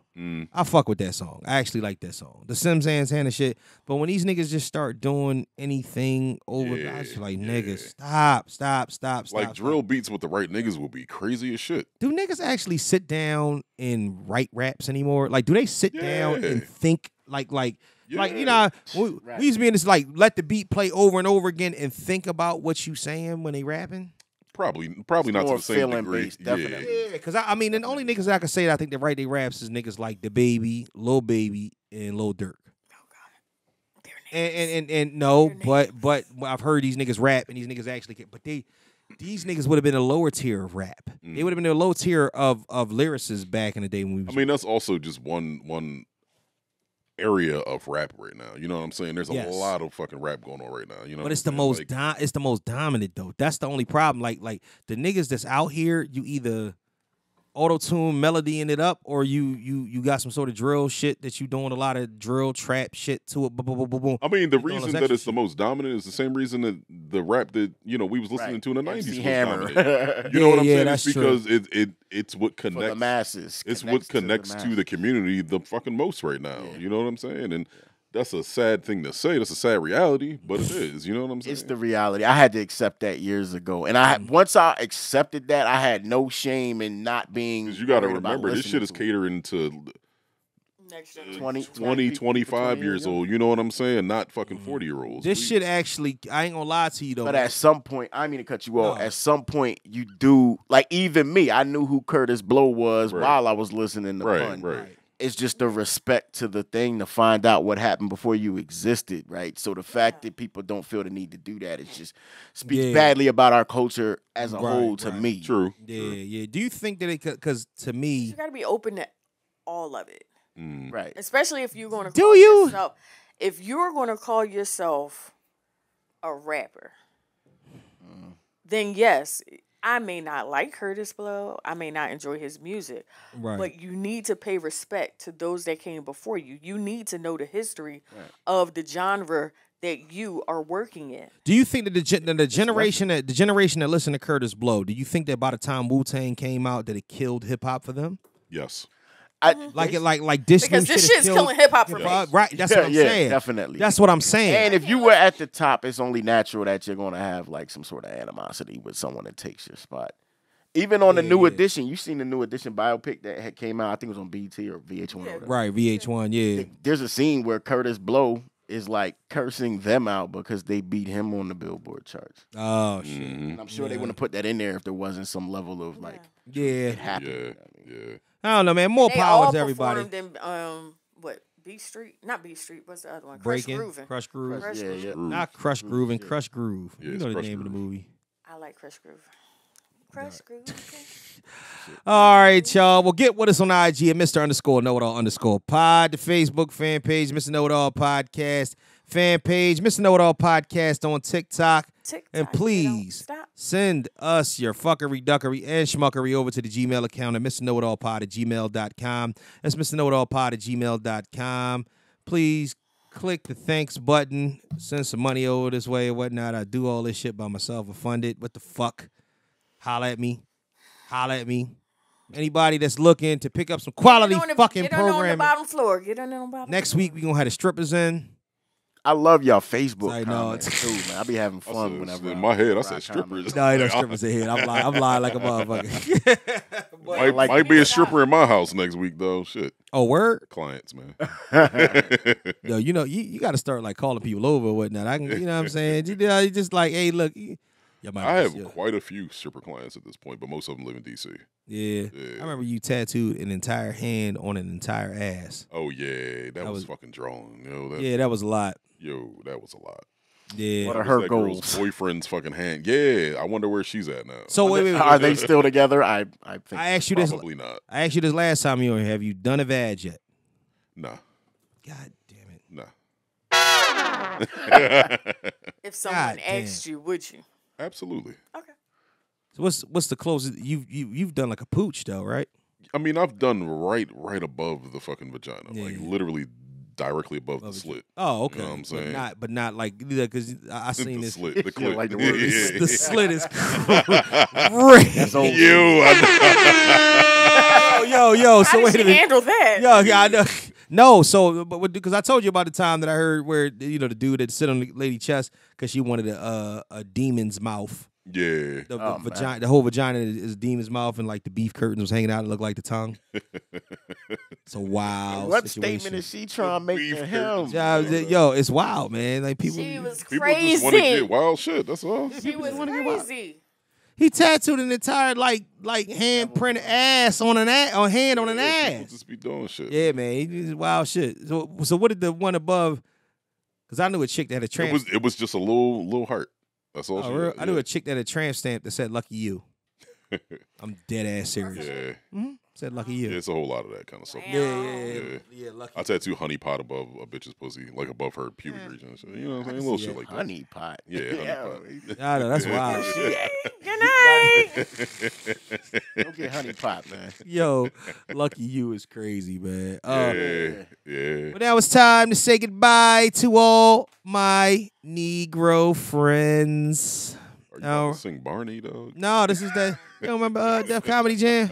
The Joe Torre? Yeah, Oh, no, that's the Mickey Mouse Club I'm thinking of. Yeah. I'm thinking of Mickey Mouse Jam. Yeah, man. But thank you, brothers, for coming through. I want everybody to have a happy Father's Day out there. Enjoy yourself or whatnot. Stay away from the strip clubs because these heifers don't have no remorse. They'll rob you blind on Father's Day. You know what I'm saying? They'll take all your motherfucking money. How you know? Huh? What? You? Happy Father's Day to all our borough fathers, Rich, Rob, Keith. Love y'all. I'm so happy and proud of y'all. Oh, thank you so much. Thank you so much. All right, motherfuckers. Y'all be safe. On behalf of my co-host, Kellie Q, the Qster, the Q Master Flex, Q Diamond Phillips. Oh, I'm coming up with names now. I'm coming up with all the motherfucking names. I would rather you call me Q Diamond Phillips than the Qster. The Qster. The Qster is the greatest fucking name. Because it irritates me so much. That's why he loves it. Oh, P. Knock Ward over there. Appreciate you coming back through, good brother. Thank you for having me, man. Give your Instagram, man, because you know you run your business through there, man. Shout it out real quick. Instagram is Knock Tattoos, NOC Tattoos. Uh-huh. All together. Yes, sir. So hit me up in the DMs if you're interested in some shit. Yeah. I remember when you first started, man. I got one of your earlier works or whatnot. I got to come back. I got to, you know what I mean, come back to you. And Don ready for another tattoo. It's fucking ridiculous, dog. This dude, he's trying to work on the sleeve. That's what he's trying to do. That's why he started with his arm. All right. Daze. You, my man. Thank you for coming through. Next time I'm gonna be drinking. Yeah, no. Next time we Normally we do. Yeah. You see my bottles is on the side. Yeah. I've been falling back from the drinking. I actually was drinking a little bit last night, but I've been trying to slow it down and whatnot because I saw some pictures of myself on vacation, and I didn't like that too much. You ever see yourself in the background like, oh, what the fuck? Like, oh no, hell no, not. You ain't supposed to let nobody take a picture and you ain't drink. Look, ain't nobody no, this was with the family. You be creeping. You one of them, you know what I'm saying? Like you creeping. That's not the same shit. Yeah, man. Well, yeah, you know, you're welcome back. Open door policy, man, anytime. You know, I do this shit every week and whatnot. And as the numbers keep flowing and whatnot and it keeps growing, I'm just going to tell you I'm going to be on top. Like, I need to start kicking out more and more content, getting more and more shit together. So it's going to be more podcasts, more, you know what I'm saying, short films, reels and shit like that. So just getting shit together, man. I love seeing your dedication to this. Oh, man, no, absolutely, man. And you know what I'm saying? And, you know, I do it because I love it. You know what I'm saying? I podcast. We got a special show coming up soon. I know that Never Have I is going to be a problem. We need to get that together because you talking about drinking. One of the reasons why I don't drink, though, I ain't going to lie to you, is that I don't feel like I'm as precise on the mic. Probably real. So when people start talking, it's like I just be trying to be in the zone. And then I realize, nigga, you've been talking for 5 minutes. And I be like, yo, shut the fuck up. Like, you know what I'm saying? So, nah, that's cool, man. But, all right, man, on behalf of all of us, LF Daze, Kellie Q, Percy Ward, the Knockmaster. You know what I'm saying? I'm Mr. Know-It-All. This has been episode 153. Holla at y'all later. Peace. Well, you shouldn't be such a smart mouth, Mr. Know-It-All.